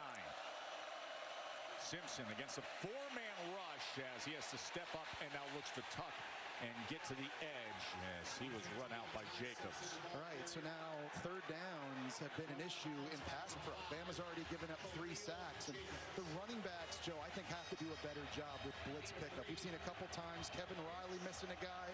On the last turnover, Jan Miller wasn't able to get a block on Josiah Trotter. They've got Riley in the game now, the redshirt freshman. If he's back there and he's scanning, he's got to find the guy quickly, and he's got to help out to give Ty Simpson time. He's lining up at receiver, but they can bring him in with motion. 3rd and 6. Sticks are at midfield. Play clock counting down, and with that, Ty Simpson is going to turn and call a timeout. Their first used of this second half. Well, you can just sort of feel the momentum shift here in the second half. It was so big for Missouri to get those points at the end of the first half. Keep this thing a 1-possession game, and really they looked so good on that first drive, and then offensively kind of started sputtering a little bit, but they were able to keep it close enough. And with all these big plays on defense, getting the turnover, and then capitalizing with a touchdown on Prabula's run. Look at this play snap here. Listen to this. It is rocking. Truman the Tiger has it roaring at Faurot Field at Memorial Stadium. Last time Mizzou had a win against Alabama was 1975. You mentioned Williams and Bernard, the great receivers.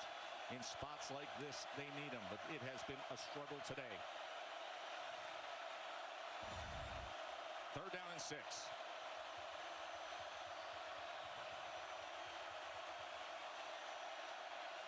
Off the timeout, and Simpson still checking at the line.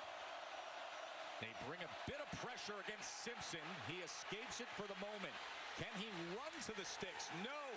He is met and forced out by Jalen Catalon. Jalen Catalon is just a human missile. The transfer from UNLV has brought a physicality to this defense. When Simpson goes that way, he's just going to mirror him and get there. They brought the blitz and pressure. Kevin Riley got a piece of it. Flush Simpson to the outside, and then Catalon able to clean that up, force him out of bounds. It's his 4th stop in college football. He was a huge part of the Arkansas defense early in his career. Transferred to Texas, then out to UNLV to play for Barry Odom, who was his DC at the time at Arkansas. And now here starring for Mizzou as Coleman makes the fair catch near the 10-yard line. It is 17-17 in such a critical matchup of SEC contenders. Moments. Well, Missouri created one, right? They had the field goal before halftime to cut it to 7. Then the sack, the fumble for Buell's touchdown run. And in a span of game time, Jesse, of 1:43, Mizzou scored 10 points to tie the game. Yeah, Joe, coaches oftentimes talk about last 4 minutes of the first half, first 4 minutes of the second half being a big determining factor in games. And Missouri right now putting that to the test. They've looked outstanding in that period. Now Mizzou takes over at the ball cresting near the 10-yard line. Hardy trying to get some solid work here as he is taken down after gaining just a yard and a half by LT Overton. You know, it's an offense that has, I think, probably one of the better running back duos in the nation. It's not only Ahmad Hardy you got to deal with, but we've seen Jamal Roberts come in this game as well and get it done. And both guys are kind of similar. Oftentimes when you have committees, one guy's the speed guy, one guy's the power guy. Roberts and Hardy are kind of the same thing. Both very good in the zone scheme, the zone stretch, and both guys been making plays today. Here's the quick game to Johnson, as Johnson will get upfield towards the 18-yard line. It'll be 3rd and short. And I like the play call because it's essentially an extension of a run play. You just spit it out to Johnson quickly, get positive yards, now setting up 3rd and short. Quick to the line, empty set. Here on 3rd down. 3rd and 2. Incomplete. He could not connect with Norfleet. That was Bray Hubbard at safety. He was the guy that Bo Perdula made miss for the touchdown run, getting in and breaking up that play on the tight end.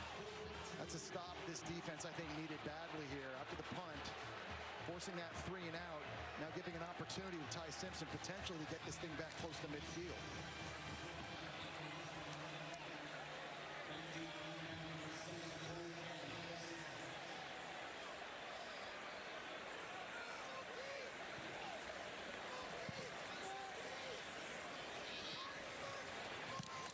Wesselman, as his punt is fielded near the 40 by Cole Adams, and Cole Adams already past midfield, so great field position for Alabama. Flag is down back at the 31.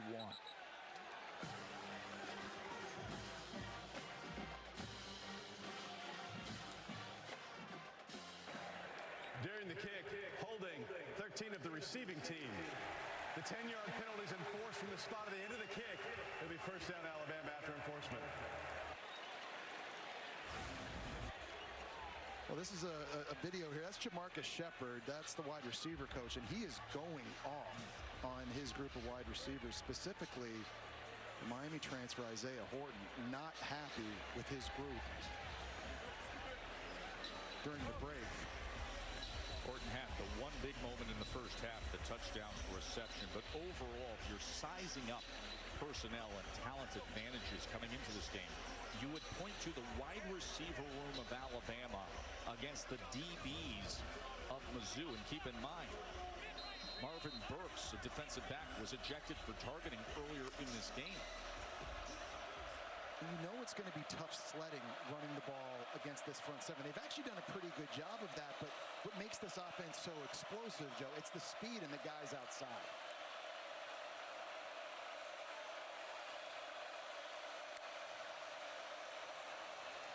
Cam Miller on first down as he bounces it and gains extra yardage. So the first 3 drives, Jesse, for Bama, 185 yards and 17 points. And then the next 3 drives, 26 yards, a turnover, no points. Well, they found themselves in 3rd and long situations. And Missouri, you got to give them credit because they found the pass rush and they've been able to affect Ty Simpson in those situations. So this is a big down here on 2nd, Joe. Even if you don't get the first, you've got to get 3, 4, 5 yards to make this 3rd down more manageable.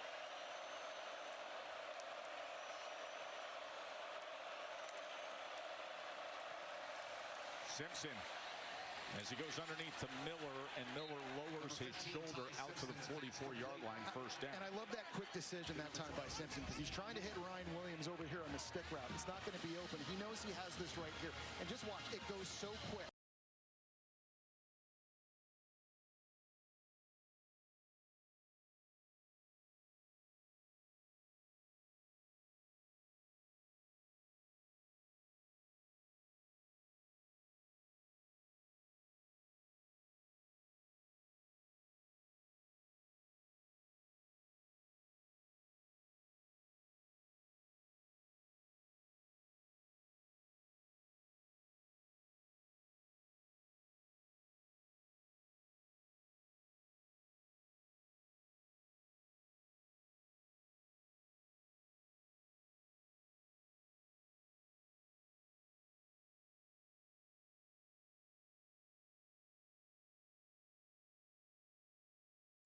Not open, fine. Reset my feet. There's my running back. Get north.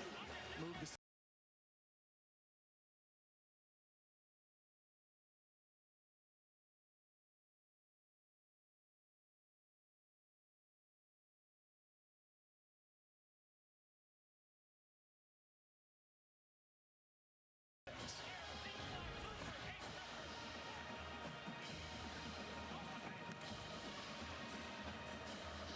Reception by Miller.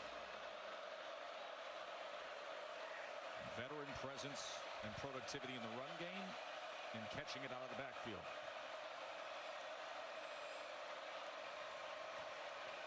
Play action. Simpson gets it to Brooks, and Brooks, who's going to be a really good one, already producing as a true freshman. Well, the fake that time to Jam Miller, it just froze a bunch of defenders for Missouri, and that allowed Lottie Brooks to get underneath. The fake this way gets all these guys going that way, and he's coming back underneath. The fake is just trying to freeze people so that Lottie Brooks can then get everyone outflanked, and that's just easy pitch and catch. Well, we showed you Ryan Williams and Jeremy Bernard, but guys like Lottie Brooks looking to step up here.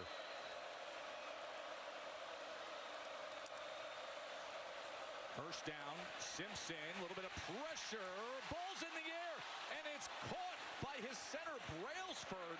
So Parker Brailsford is able to secure that ball off the deflection. And Joe, it's bad pass pro by the running back again. Jam Miller is late getting out here to block Catalan on the safety blitz. He just loses his feet, doesn't get enough on him, and there's just way too much pressure. They're not doing a good enough job in pass pro, solidifying the edges, and it's oftentimes the running backs.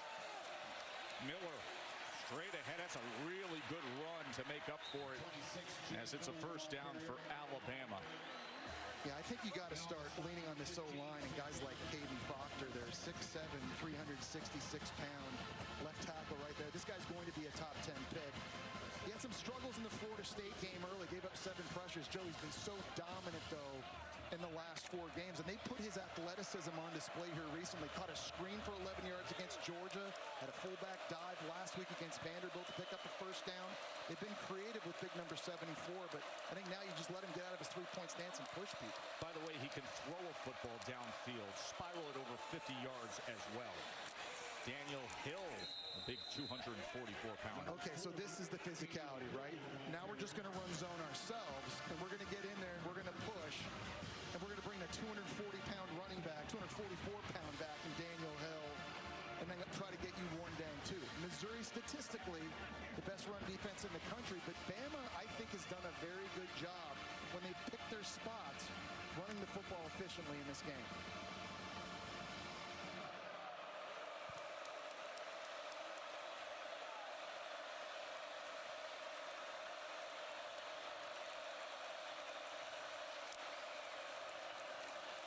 Big body Daniel Hill again. And you can see him able to move the pile for what will be a third and very short. Quick to the line is Alabama. They started the game 4 for 4 on third down. Since they are 0 for 3. Quick to the line on 3rd and 1. Quarterback sneak as Simpson's trying to still wiggle his way ahead.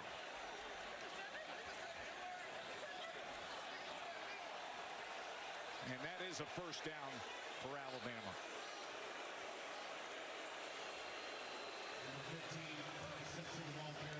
Eli Drinkwitz, so confident coming into the week, saying it's an advantage us mindset. All we have to do is bring our elite edge for 4 quarters. Well, and you're seeing a bit of a physical edge on this drive by Alabama. A few nice decisions in the passing game by Ty Simpson early on short ones, but it's been the running game here these last couple of plays, leaning on this big offensive line that's got it done. 9th play of the drive.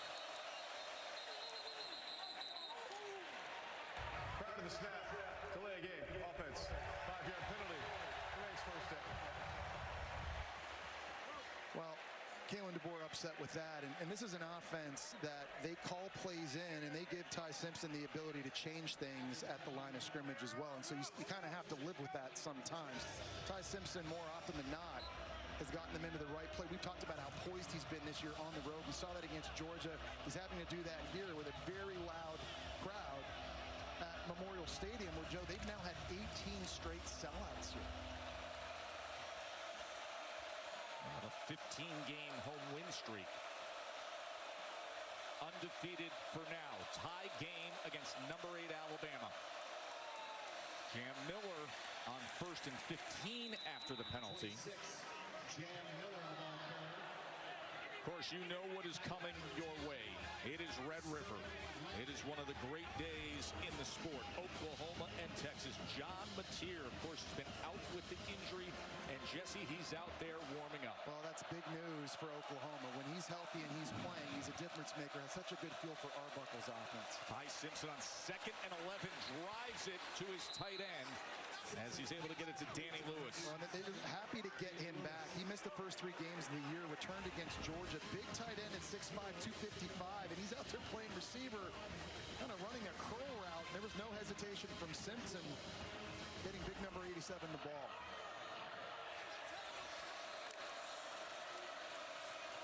Miller to the outside. Jam Miller as he is run out near the 5-yard line by Hall. Really good vision. Jeremy Bernard that time got a big block down, but he actually tackled a defender in the back end, which I think probably should have been called for holding, and that's what really gave the space to Jam Miller to get back to the right side. He literally leaped and put a defender in a headlock, and it didn't get called. By the way, Santana Banner is slow to get up at the end of the play as they are reaching for his lower leg. He was acting as if it was cramping up there. Remember, they are already down 1 defensive back in Marvin Burks, who was ejected for targeting. Banner was the guy that came in to play for Burks, so they may be down there, their 3rd safety. And then watch Jeremy Bernard right here. He's going to try and block Rodriguez at linebacker. Tell me if this is legal. He just jumps, puts his arm around his neck. When I'm broadcasting Monday Night Raw, it's legal. But you're on an SEC game. You see a lot of that, I know, in your other job.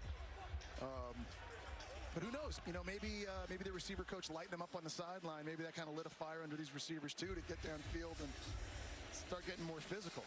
Want to remind you, this is SEC All Day on ABC, presented by IHG Hotels and Resorts. And the Red River rivalry is coming up at the Cotton Bowl, Oklahoma and Texas. Then Saturday Night Football, presented by Capital One, Georgia Auburn, comes your way tonight. 2nd and 3 for Bama. Miller as it's going to be 3rd and 1, tackled by Darius Smith. I think Ty Simpson's legs have to be big in this situation, whether it's a zone read or it's an empty set. You're giving him an opportunity against the soft box to run into. His mobility and athleticism has been big for them in this situation. Substitution coming on. Olaus Alinen, extra offensive lineman now as they get ready to go big. And they got Proctor in the backfield, Joe. Oh my, 366-pound Caden Proctor, wildcat on his own. Oh, you do it, big man. How about that? Number 74. When you saw Wildcat Proctor. When you saw the extra O-lineman running on the field, you knew something was up, and that's just 366. He tries to get a little vertical. And give credit to Jalen Marshall. He's 335 pounds himself. He's the guy that has to tackle him. He was able to do it. The safety for Georgia that had that job a few weeks ago, not so much. But man, big guys are just not supposed to move like that. And he went a little airborne.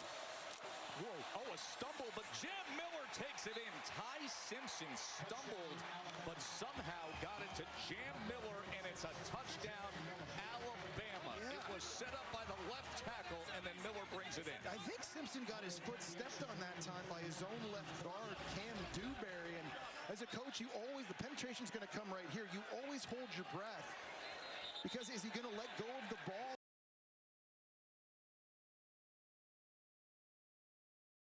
Is he going to flip it to him? Under video review from the previous play. And they're Here's what they're going to look at. Yeah, and see. Watch the knee of Simpson. He was actually down before. I think it was.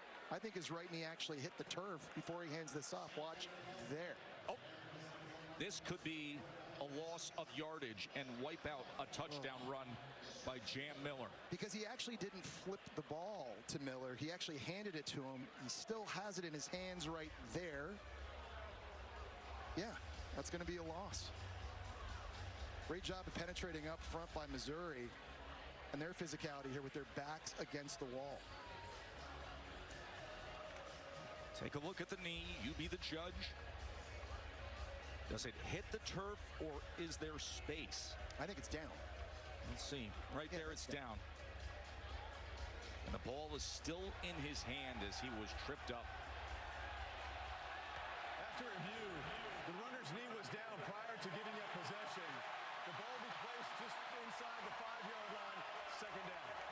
So can you just go Caden Proctor Wildcat? Yes. Caden Proctor Wildcat here inside the 5-yard line. Here we go, Caden Proctor speed option. Yeah, we were just waiting to see what they were going to use him next for. And how about the fact he left his feet? Yeah, I know. On the third one. The triangle button. 366-pounder who now has been a weapon catching a screen pass, having a fullback dive, and on 3rd and 1 moments ago ran a wildcat for a first down. More offensive touches than pressures allowed in these last couple games. More offensive touches than Ryan Williams in this game. 2nd and goal.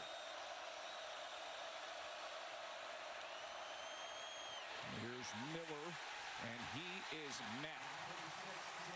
All right, so who can win if you're Alabama? It looks like you're going to have to throw to get this thing in, and their biggest, most physical target is Isaiah Horton. Down in areas like this, in breaking routes, and putting his body in between the defender and the football. He's done that throughout his career. Did it for Cam Ward at Miami last year. He's done a great job of it this year, too. But at 6'4" with his frame, that's a big target and a big weapon in this area of the field. Zion Young, Damon Wilson just came up big. Now a 3rd and goal. Touchdown was wiped off the board when they saw Simpson's knee down. 3rd and goal, Alabama. Play clock counting down.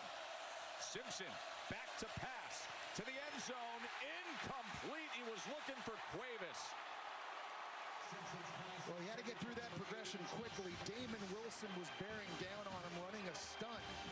Working against Caden Proctor, he looped inside, and Ty Simpson felt that. I just knew he had to get rid of it. It was a safe throwaway high out of bounds. Not turning it over, now giving an opportunity to Connor Talty to take the lead. So Connor Talty comes out to try to give Alabama the lead here in the final seconds of this 3rd quarter.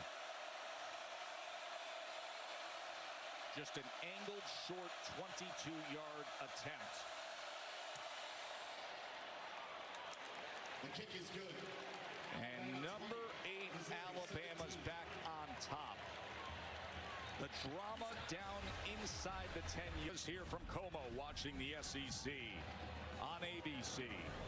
Joe Tessitore, Jesse Palmer, Katie George with you here. As Bama just had a 17-play drive, and they had to settle for a field goal. Bringing the heat is brought to you by Sonic. We talked about Caden Proctor and his ability. We saw this last week against Vanderbilt in a short yardage situation. 366-pound tackle, getting a fullback dive. Joe, you and I weren't sure he actually had to do that. We're lucky there wasn't a face mask called on that play, by the way.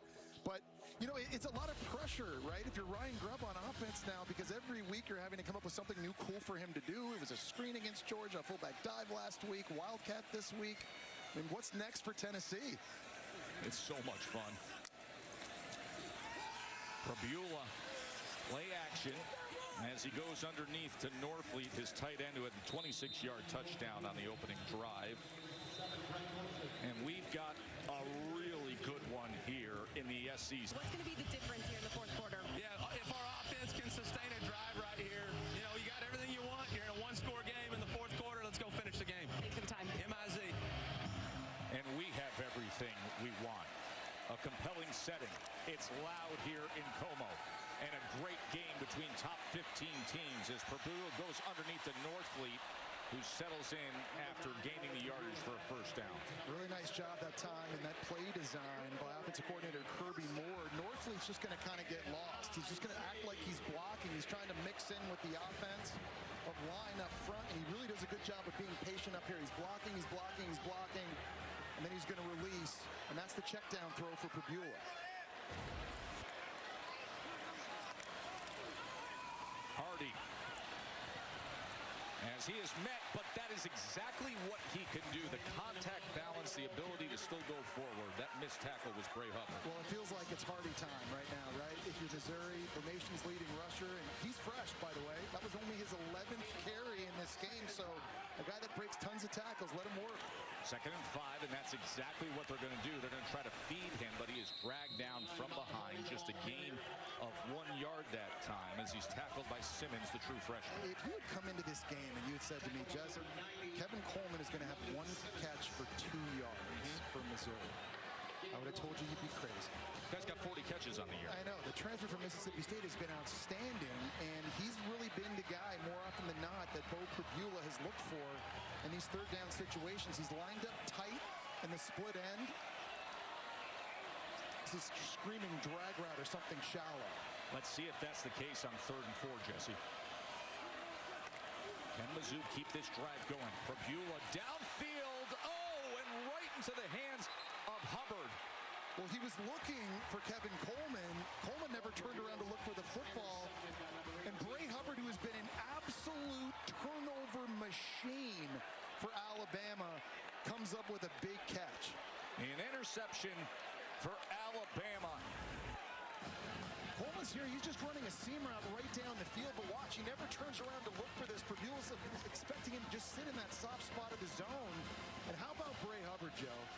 His last 11 starts, 12 starts now. He's got 6 picks, and he's forced 2 fumbles. He's been a complete difference maker for the Tide defensively, and that's why I think he's been their MVP the first half of this season. He just keeps coming up with massive plays. And Kane Womack turned to us the other day, said his ability to analyze plays and then make the play. You could make an argument he's Bama's best overall player. 4th straight game with an interception thrown for Prabula as Alabama takes over here in the 4th quarter with a 3-point lead. Trying to hand Mizzou their first loss of the season.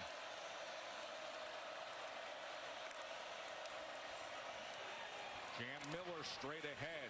Yeah, if you're Alabama now, you got to make Missouri pay for that turnover. Remember, Missouri was lucky. They didn't have 3 giveaways in the first half.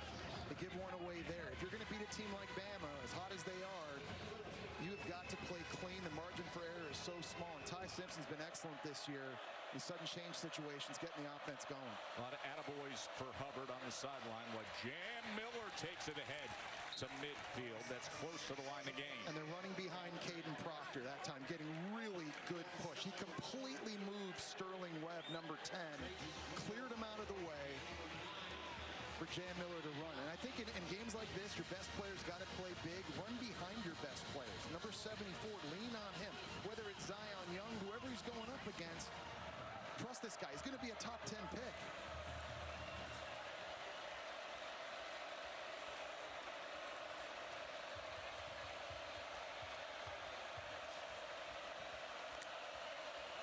Simpson on first down against a four-man rush. He's going to try to connect with Cuevas, his tight end, and he does so. Wow, that was a great catch, stretching out by Cuevas there. He's trying to keep his toes in bounds. He's trying to drag them, and this is about as tough as it gets. That was a bullet from Simpson. You got to maintain complete and continuous control, and it looked like he did. But they may take a look. And take a look at what was a 7-yard reception. On the previous play is under video by review. Josh Cuevas, very athletic tight ends. We'll take a break while they take a look. Under 12 minutes to play. Which way will it go here in Columbia, Missouri? After video review, the ruling if a catch is upheld, second down. Well, Joe, the ball's allowed to hit the ground as long as you have control of it at the time. It can't help you secure it. And you'll see the ball does hit the ground right here. You see any bobble or wiggle in the football? I didn't see any. I thought that should have been a catch. I think that's the right call. So Cuevas records the 7-yard reception. And it's Alabama at the Missouri 43, 2nd and 3. A field goal lead. Mizzou undefeated here at home with a top 15 matchup for the first time since 1979. Jam Miller as he falls ahead for a yard and a half. Time of possession was a big note on Missouri coming into the game. They led the country in terms of owning the ball, but look at what Alabama has done today, Jesse. Alabama pretty good too, though, and they came into the game second in the SEC in time of possession behind Missouri, obviously, and I think their success running the ball really has been the key in this one, staying on the field. You see Sterling Webb for Missouri now down on the field. He's a big-time player in the interior of this D-line, and it's, I think, a reason why Eli Drinkwitz is going for a little walk to check on one of the star defensive players. Sterling Webb was very disruptive on the inside. He's a St. Louis native who played at New Mexico State and came back home. He's been strong against the run, a big part of what they like to do defensively. Well, they need him now, and they need all hands on deck, because you know Alabama is going to try and run the football. In the second half, they've made that a priority, and they're doing it successfully. They're starting to push Missouri around a little bit up front. There's Jam Miller and big Caden Proctor to the left. Can they ride their running back and their future top 10 pick left tackle on 3rd and 1?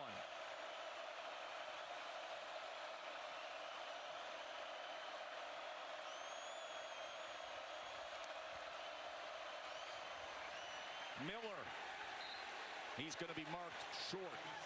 It's going to be 4th down. It was Jalen Cattle on that time at safety that came screaming in. He didn't make the tackle, but he slowed all the momentum of Jam Miller.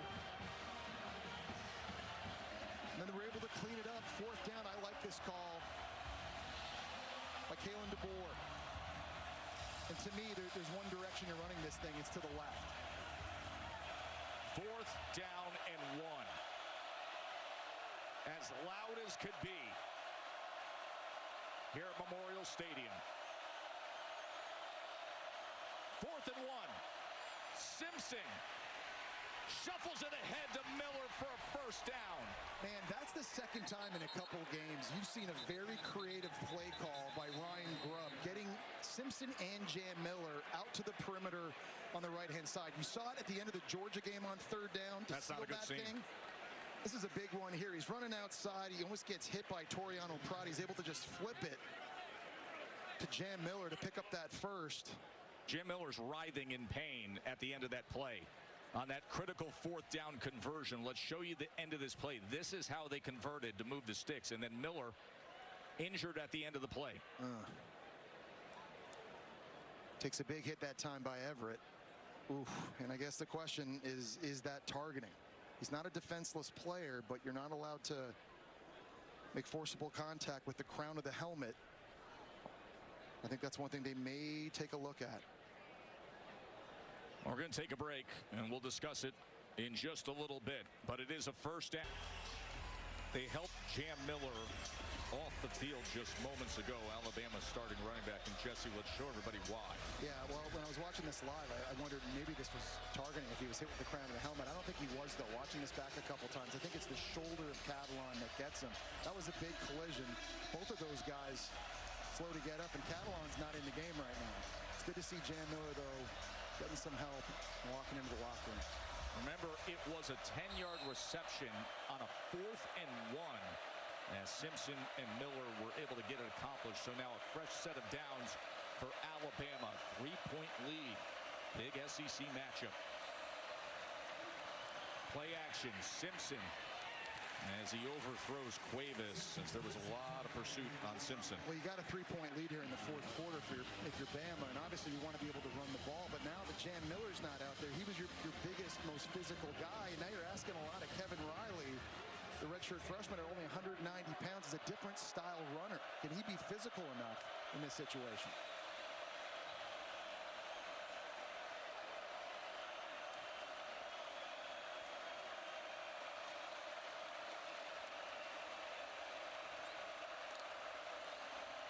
We're going to pass on 2nd and 10. And quick to the outside to Brooks. And he barely makes it back to the line of scrimmage, the true freshman receiver, Lonnie Brooks. All right, well, you can't take a negative play here if you're Ty Simpson with a 3-point lead. You need to at least get 3 out of this drive. And so pass protection is really big, and Bama's got to find a way to help out the right tackle, William Formby. That's been a weak link spot right now. We've got the tight end on that side, I think, there to give some chip help. Also have 244-pound running back Daniel Hill there as well. Can they protect on 3rd and 10? Simpson downfield. It's well beyond Bernard. And that's just a miss by Ty Simpson. That's 2 misses in a row with guys open enough to be able to make a catch. So a nice stop there by Missouri's defense. This is going to be setting up, what, a 47-yarder? Close to 48.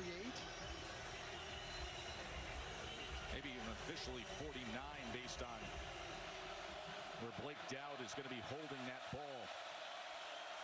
So a 49-yard attempt for Connor Talty to try to give Alabama a 6-point lead here in the fourth quarter. Talty. No good.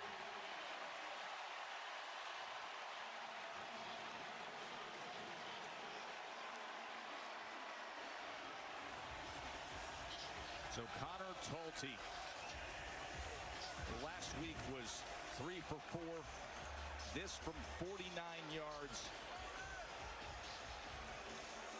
And it just stayed out to the left. And Eli Drinkwitz, who's had so much confidence all week long. His team's going to have the ball only trailing by 3 here in the fourth quarter. Undefeated Mizzou. As Bo Probula and the star running back Ahmad Hardy take over with just over 9 minutes to play in regulation. Probula able to escape and then tries to spin past LT Overton. Man, how big of a game has LT Overton had in this one? That now his 2nd sack. He also forced a fumble, and guess what, Joe? It's his birthday today. LT Overton probably having the best game of this season, and he has just been living in this backfield, playing with great effort here. Great job first off by Yonze Pierre, forcing Probula outside, and there's Overton to clean everything up.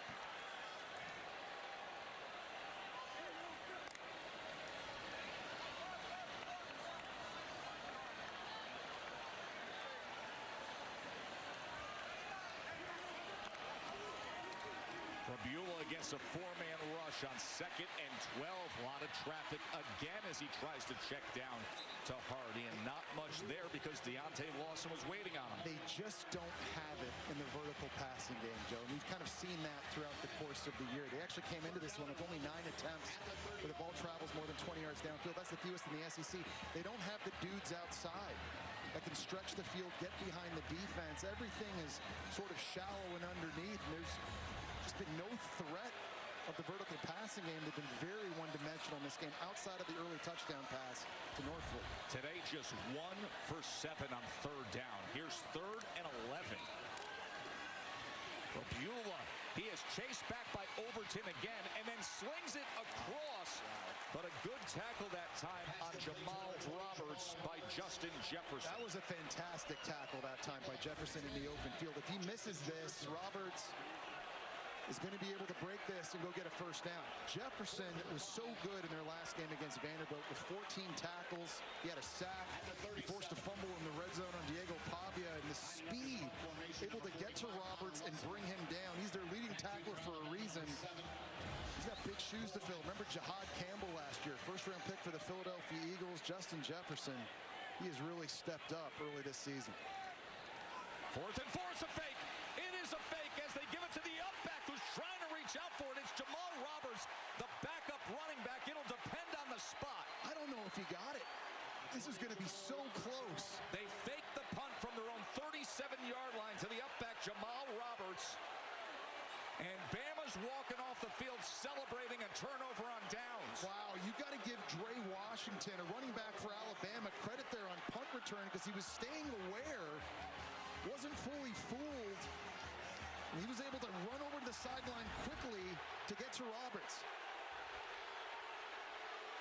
Excellent heads-up play. Roberts was trying to move the football into his right hand before going out of bounds, and did it cross that first down marker? Dre Washington, the backup running back who plays special teams with the tackle for Alabama. And they are ruling on the field that Jamal Roberts is short of that line to gain on the fake punt. Well, you need indisputable video evidence to overturn this, and I don't know in any of these pictures we're seeing, Joe, if you get that.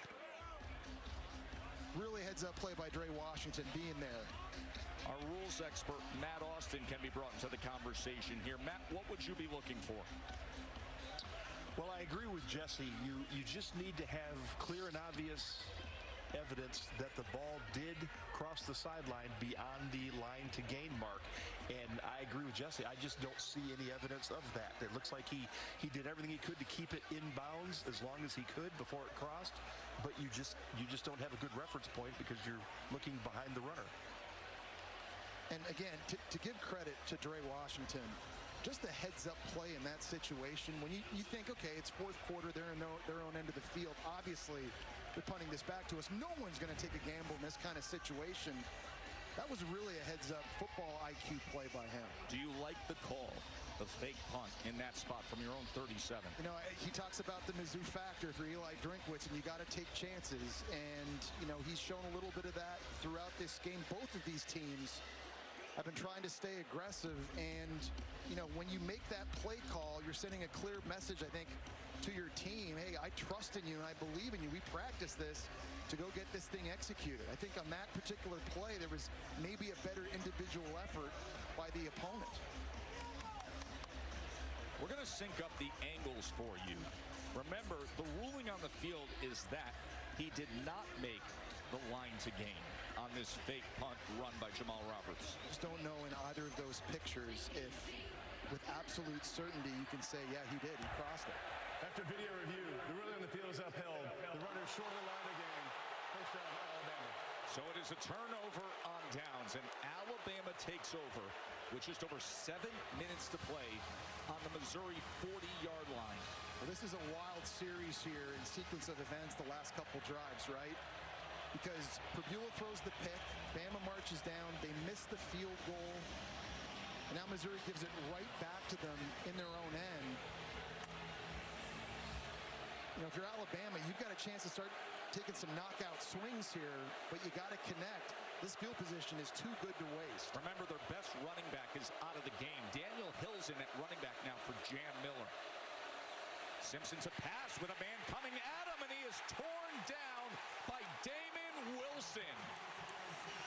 And Wilcom Formby at right tackle just completely whiffed on the right side. And normally they give their right tackle a lot of help in pass pro with chips by running backs for tight ends. This was just one-on-one in a Georgia transfer. I mean, it barely was even touched.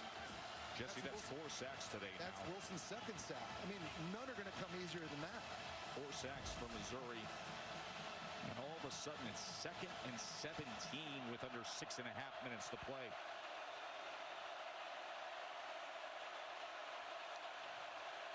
Simpson,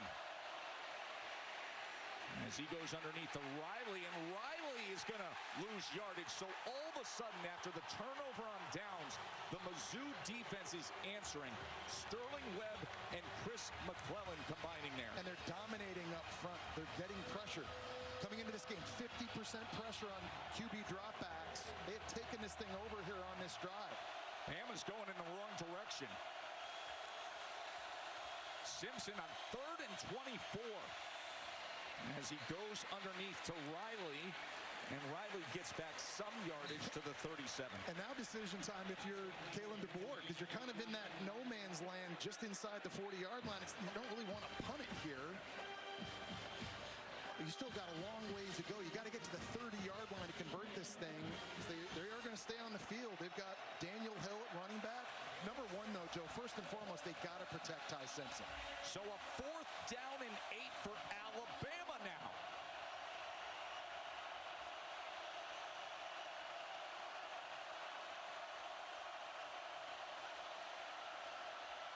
Simpson checking at the line. Play clock counting down. 4th down and 8. Can Bama convert? Simpson going deep. Lonnie Brooks against Toriano Pride. What a throw by Ty Lonnie Simpson. Brooks, the true freshman, coming up on 4th down. You could not walk this ball to Lottie Brooks and put it in a better spot. Wow. Really good coverage that time by the Clemson transfer, Toriano Pride. But the accuracy by Ty Simpson on 4th down when they need it the most, that was impressive. A 29-yard reception by Lottie Brooks. The longest play of the day for Alabama. Please reset the game clock to 4 minutes 53 seconds and a 25-second play clock. Both will start on the ready for play signal. Well, I know I said earlier that the post throw to Horton might have been one of his best throws of the year. This one might be better. He's got it just kind of floating to his left. He's got such a small window to place this ball into. That is just perfect. That after a sack and a tackle for loss, it was 4th and 8.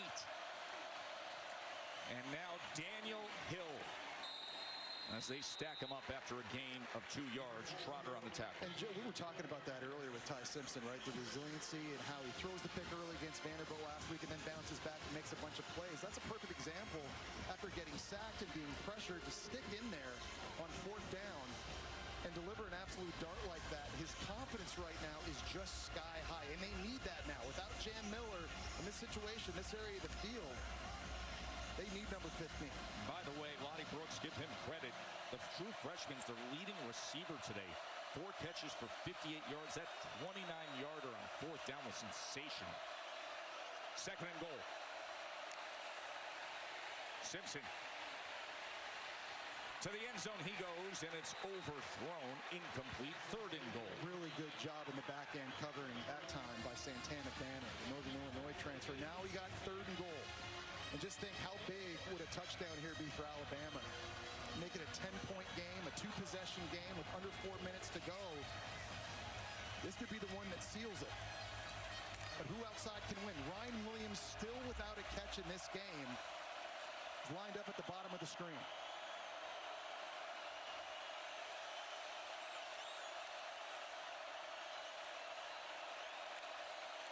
Third and goal for Simpson and the tie. He goes underneath to his tight end, Lewis, and he is forced out. And another decision for DeBoer. I think if you had Jan Miller, this might be a bit of an easier decision. You just put Caden Proctor in the backfield. Just put him in a wildcat and let him just run this thing in on 4th down. You know you can close the game right here with a conversion and a touchdown. All right, here we go. 4th and goal.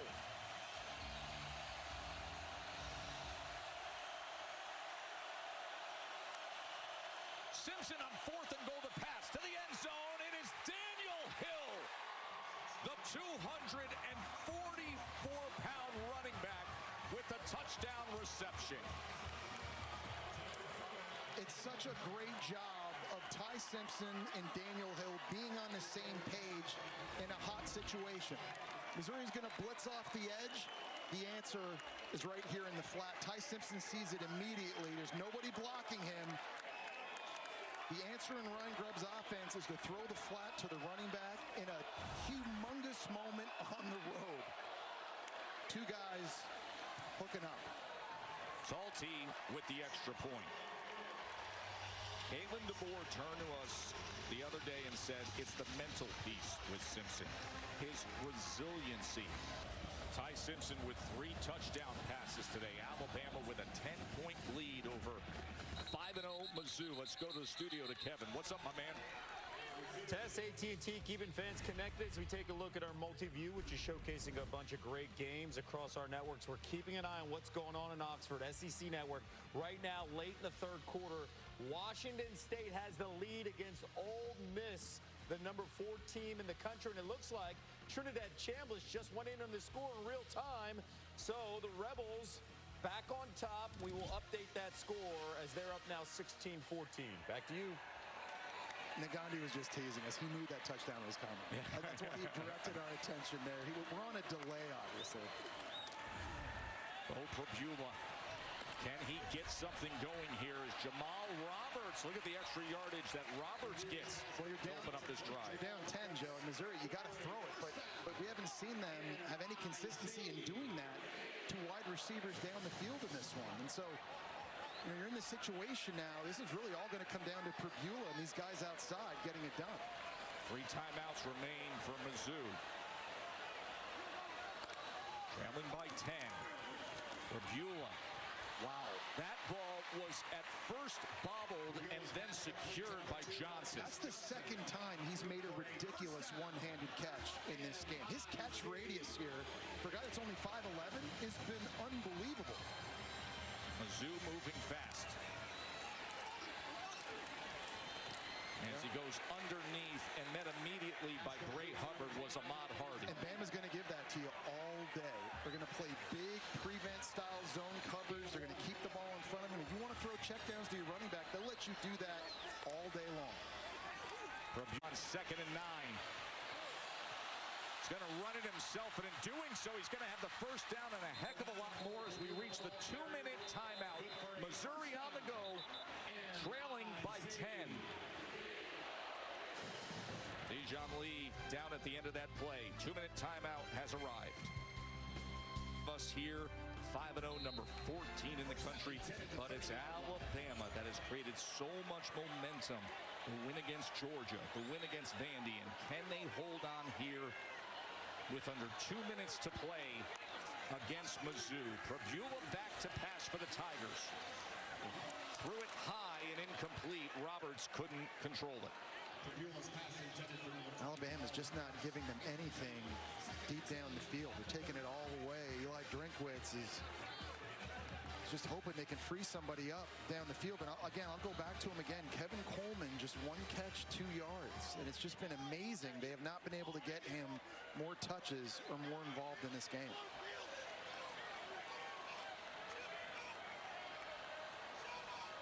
Second and 10 now for Mizzou.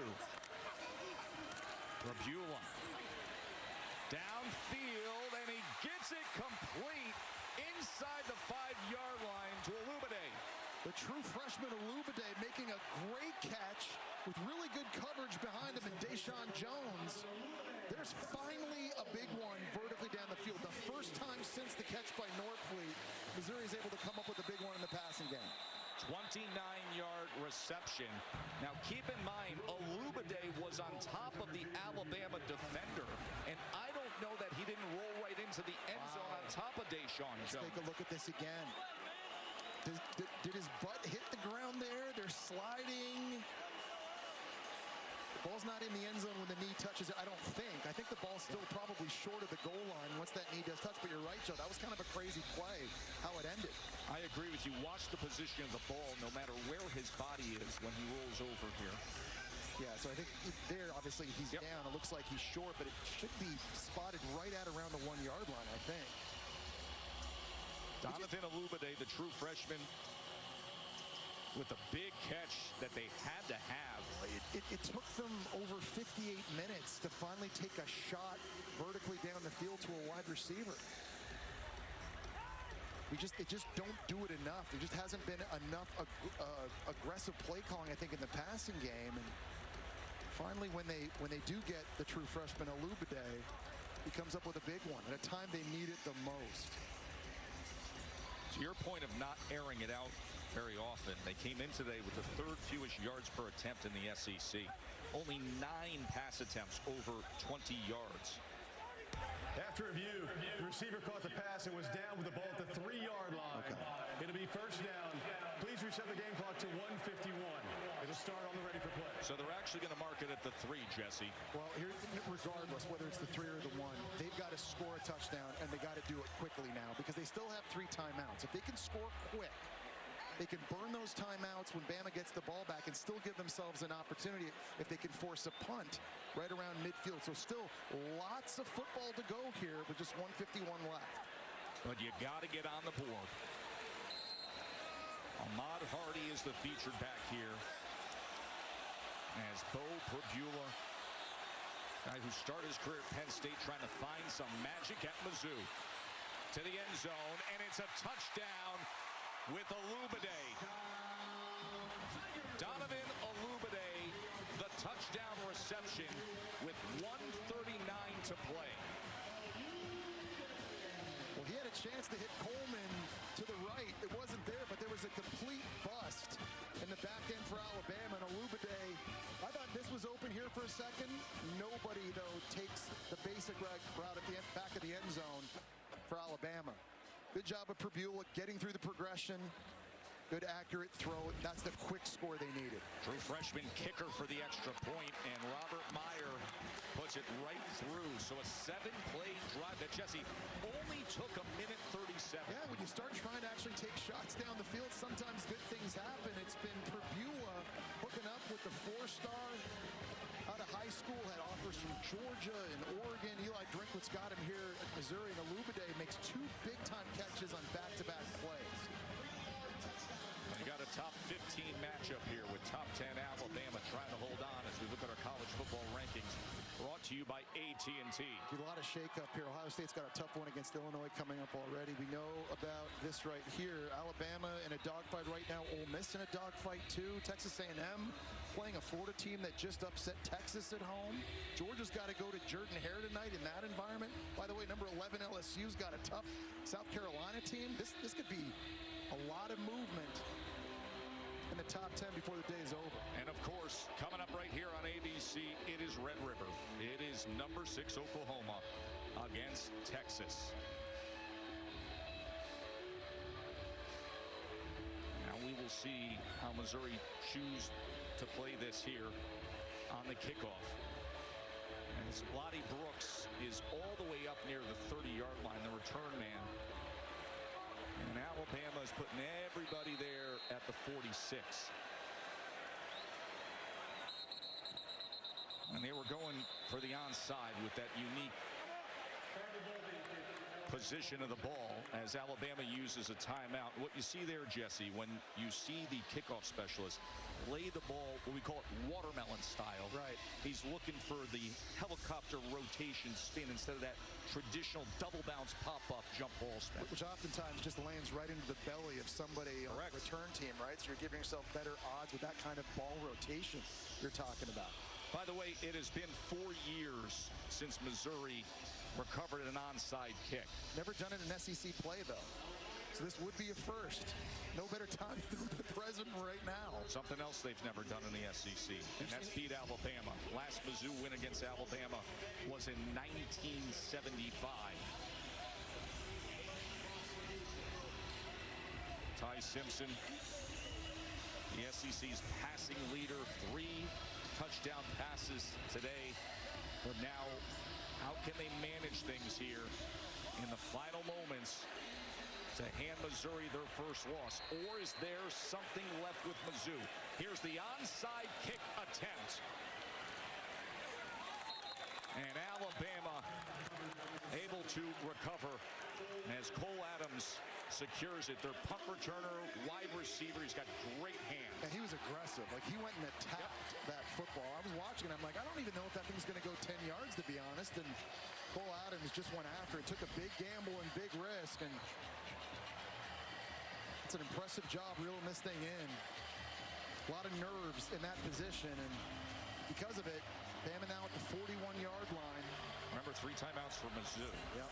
So they can use all those timeouts, but if Bama gets a first down, different story. And victory formation will be theirs. Jam Miller, starting running back, is out. Took a big hit after converting a 4th down earlier. Here's Daniel Hill as he carries a defender ahead. Remember, he weighs 244 pounds. Isn't that nice? So you lose a 220-pounder in Jam Miller. Now you got a true sophomore, 244, coming in, just trying to fall forward and drag the pile. Key sequence that happened earlier here in this second half.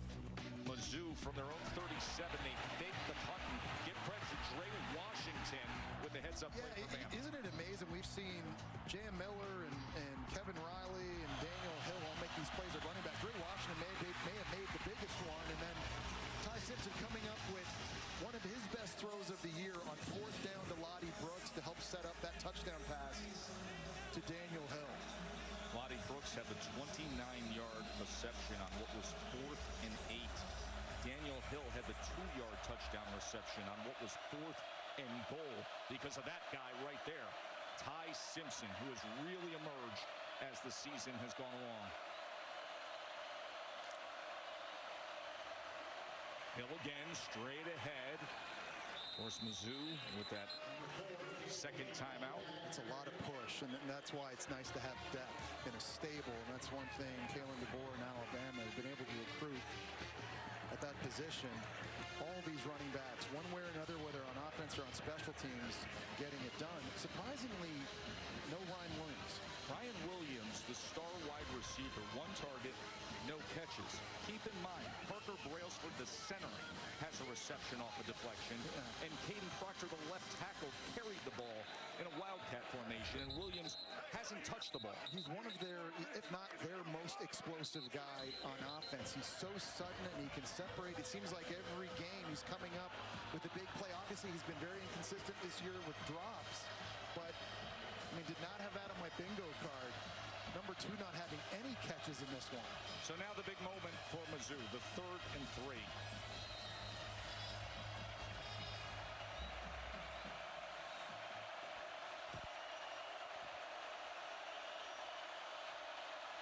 With that last timeout to use, if they can come up with a stop.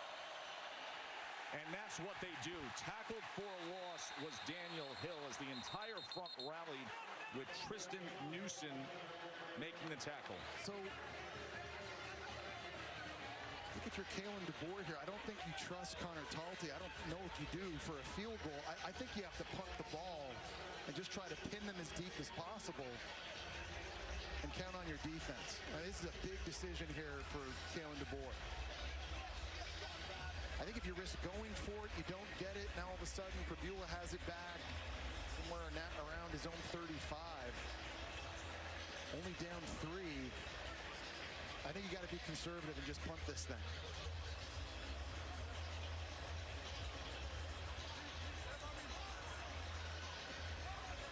You see Connor Talty, a place kicker. He missed a long one earlier in this game. He did, from 49. Under 40, Talty has been salty, but over 40, that's where Talty's been a little faulty. See what you did there. Did you see that? Yeah. So 1:25 to play, and a 3-point lead for Alabama as Missouri did what they had to do defensively, used all 3 timeouts. The offense is out there, Joe. I don't know if they have like a quick kick thing they do, but This is a big play, and a big decision. Offense on the field for 4th and 5. Bama says, let's put it away right here, right now. 4th down and 5.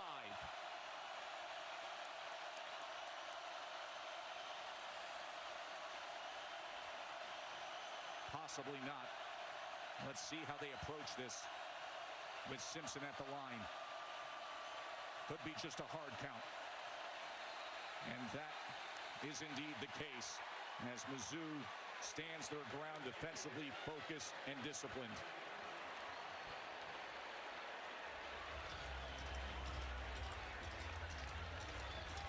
And they will walk back the delay of game.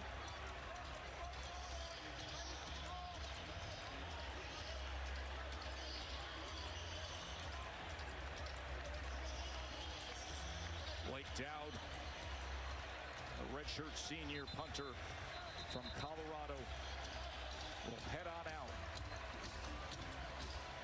Only punted once a week ago in that win against Vandy. Can he pin Mizzou?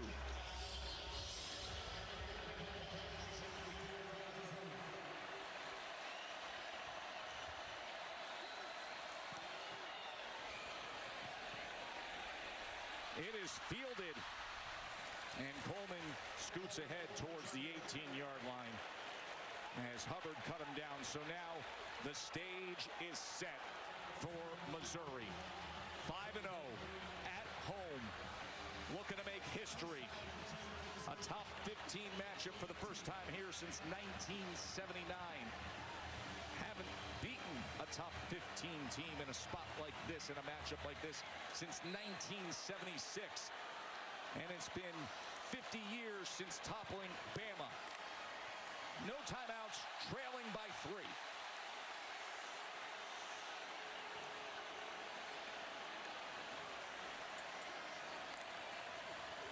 Prabula looking for an option. Throws it away. Here's the thing. You don't have any timeouts now if you're Prabula, but you do have the sideline to work with, and also under 2 minutes to go at the end of each half, the game clock will stop on a first down while the sticks are reset. So you can still attack the middle of the field so long as it's vertical down the field. There's opportunities here. The question is, who's the guy that can step up? We've seen Marquise Johnson make some one-handed grabs. Olubade so good at the end of that last grab, catching the touchdown. Mizzou has won 15 straight home games, but Bama has come to town with so much momentum, and they're playing down to the wire.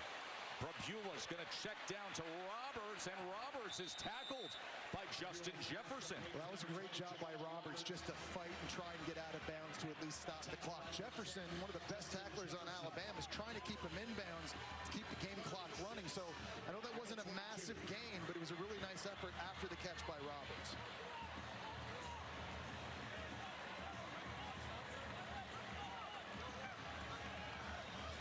There's a substitution issue right now for Missouri, struggling getting the right personnel on the field. They got to hurry up. 3rd down and 6. No timeouts remaining. Mizzou trying to stay unbeaten. Prabula with a little bit of pressure. Downfield, it's incomplete. It is incomplete over the head of Marquise Johnson. Wow, and I wonder if Kane Womack, the D coordinator for Alabama, will do that again here on the last play of the game, potentially. 4th down for their defense. That time, dialing up the safety pressure, not giving Prabula an opportunity to survey too much. Do you do it twice in a row if you're Womack? 4th down and 6. Game on the line for number 14, Mizzou. The home winning streak. Prabula's going to launch it downfield, and it is caught by Olubade. The true freshman is coming up huge here late. That's the 3rd massive catch for Olubade here on these last 2 drives. One-on-one with the best corner guy Bama has, and Damani Jackson. Nice job by Prabula putting air under it on a back shoulder throw. Nice adjustment in midair by the true freshman. A 25-yard reception to stay alive. Can they get in field goal range for a true freshman kicker who's Mizzou's long is from 40. Prapula checks down, and it's incomplete. No timeouts remaining. 48 seconds. There is Robert Meyer, the true freshman.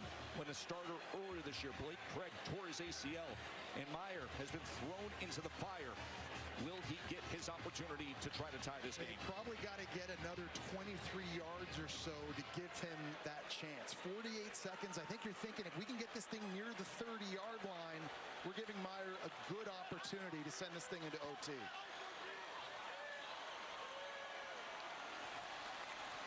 Second and 10, Prapula. To the outside, incomplete. I don't know if Marquise Johnson could have caught that or not, but that was a good decision to let that thing go. Because if he did catch that, and he's made ridiculous catches today, he's going to get tackled inbounds right away, and the clock is going to stop. There is the freshman. Just a long of 41.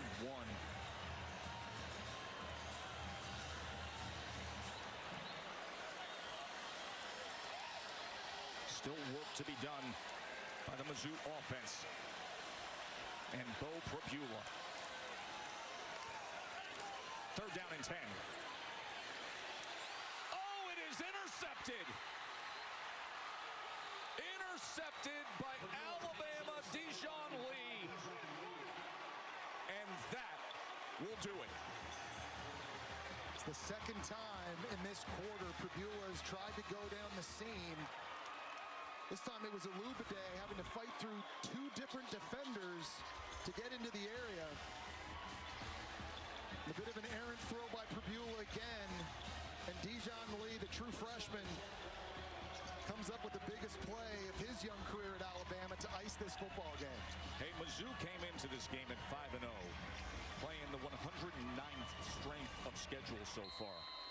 But they knew from this point forward, the 7th hardest. We said earlier today, that means, yes, you're 5-0, but it's a show-me game in the show-me state. What did they show you today? Well, that they have fight, and they're going to take chances, and they're going to try and be aggressive. We know they're a physical team. They're going to have to rely on that. For Alabama, I'm just impressed what they've got in the tank physically, because I think they actually won this game in the trenches against the nation's best run defense in Missouri. They ran it well themselves, and they showed they've still got some stuff left in the tank emotionally. After a big win against Georgia, then a big win against Vandy, you come in here in this tough environment, and they make the plays they need to make. Ty Simpson continues to play at a Heisman level, and if he keeps doing that, Joe, Alabama's got a shot to go a very long way. Katie's with Coach. Thanks, Tess. Coach DeBoer, you made some big-time decisions there in the fourth quarter. What gave you the confidence to go for it on 4th and 8 and then again on the goal line? You just got to trust your guys. We practice these situations all the time. We said a year ago and all offseason we got to be great in critical positions and critical times, and obviously we could have done better here at the end, but there were some critical moments that we went and made plays. What do you think of the poise and execution all phases of the ball showed late in this game? Yeah, there's a lot of mistakes out there that we made that could have helped us, but I will say, like, our guys are resilient, and I love the fight in them. They're looking to make plays, be solution oriented, and they're sticking together. I can't blame that, man. I love that about us. Big road win. Congratulations. Thank you. Jess, I'm laughing at the graphic that our guys put up because he's 12-2 now in the black hoodie.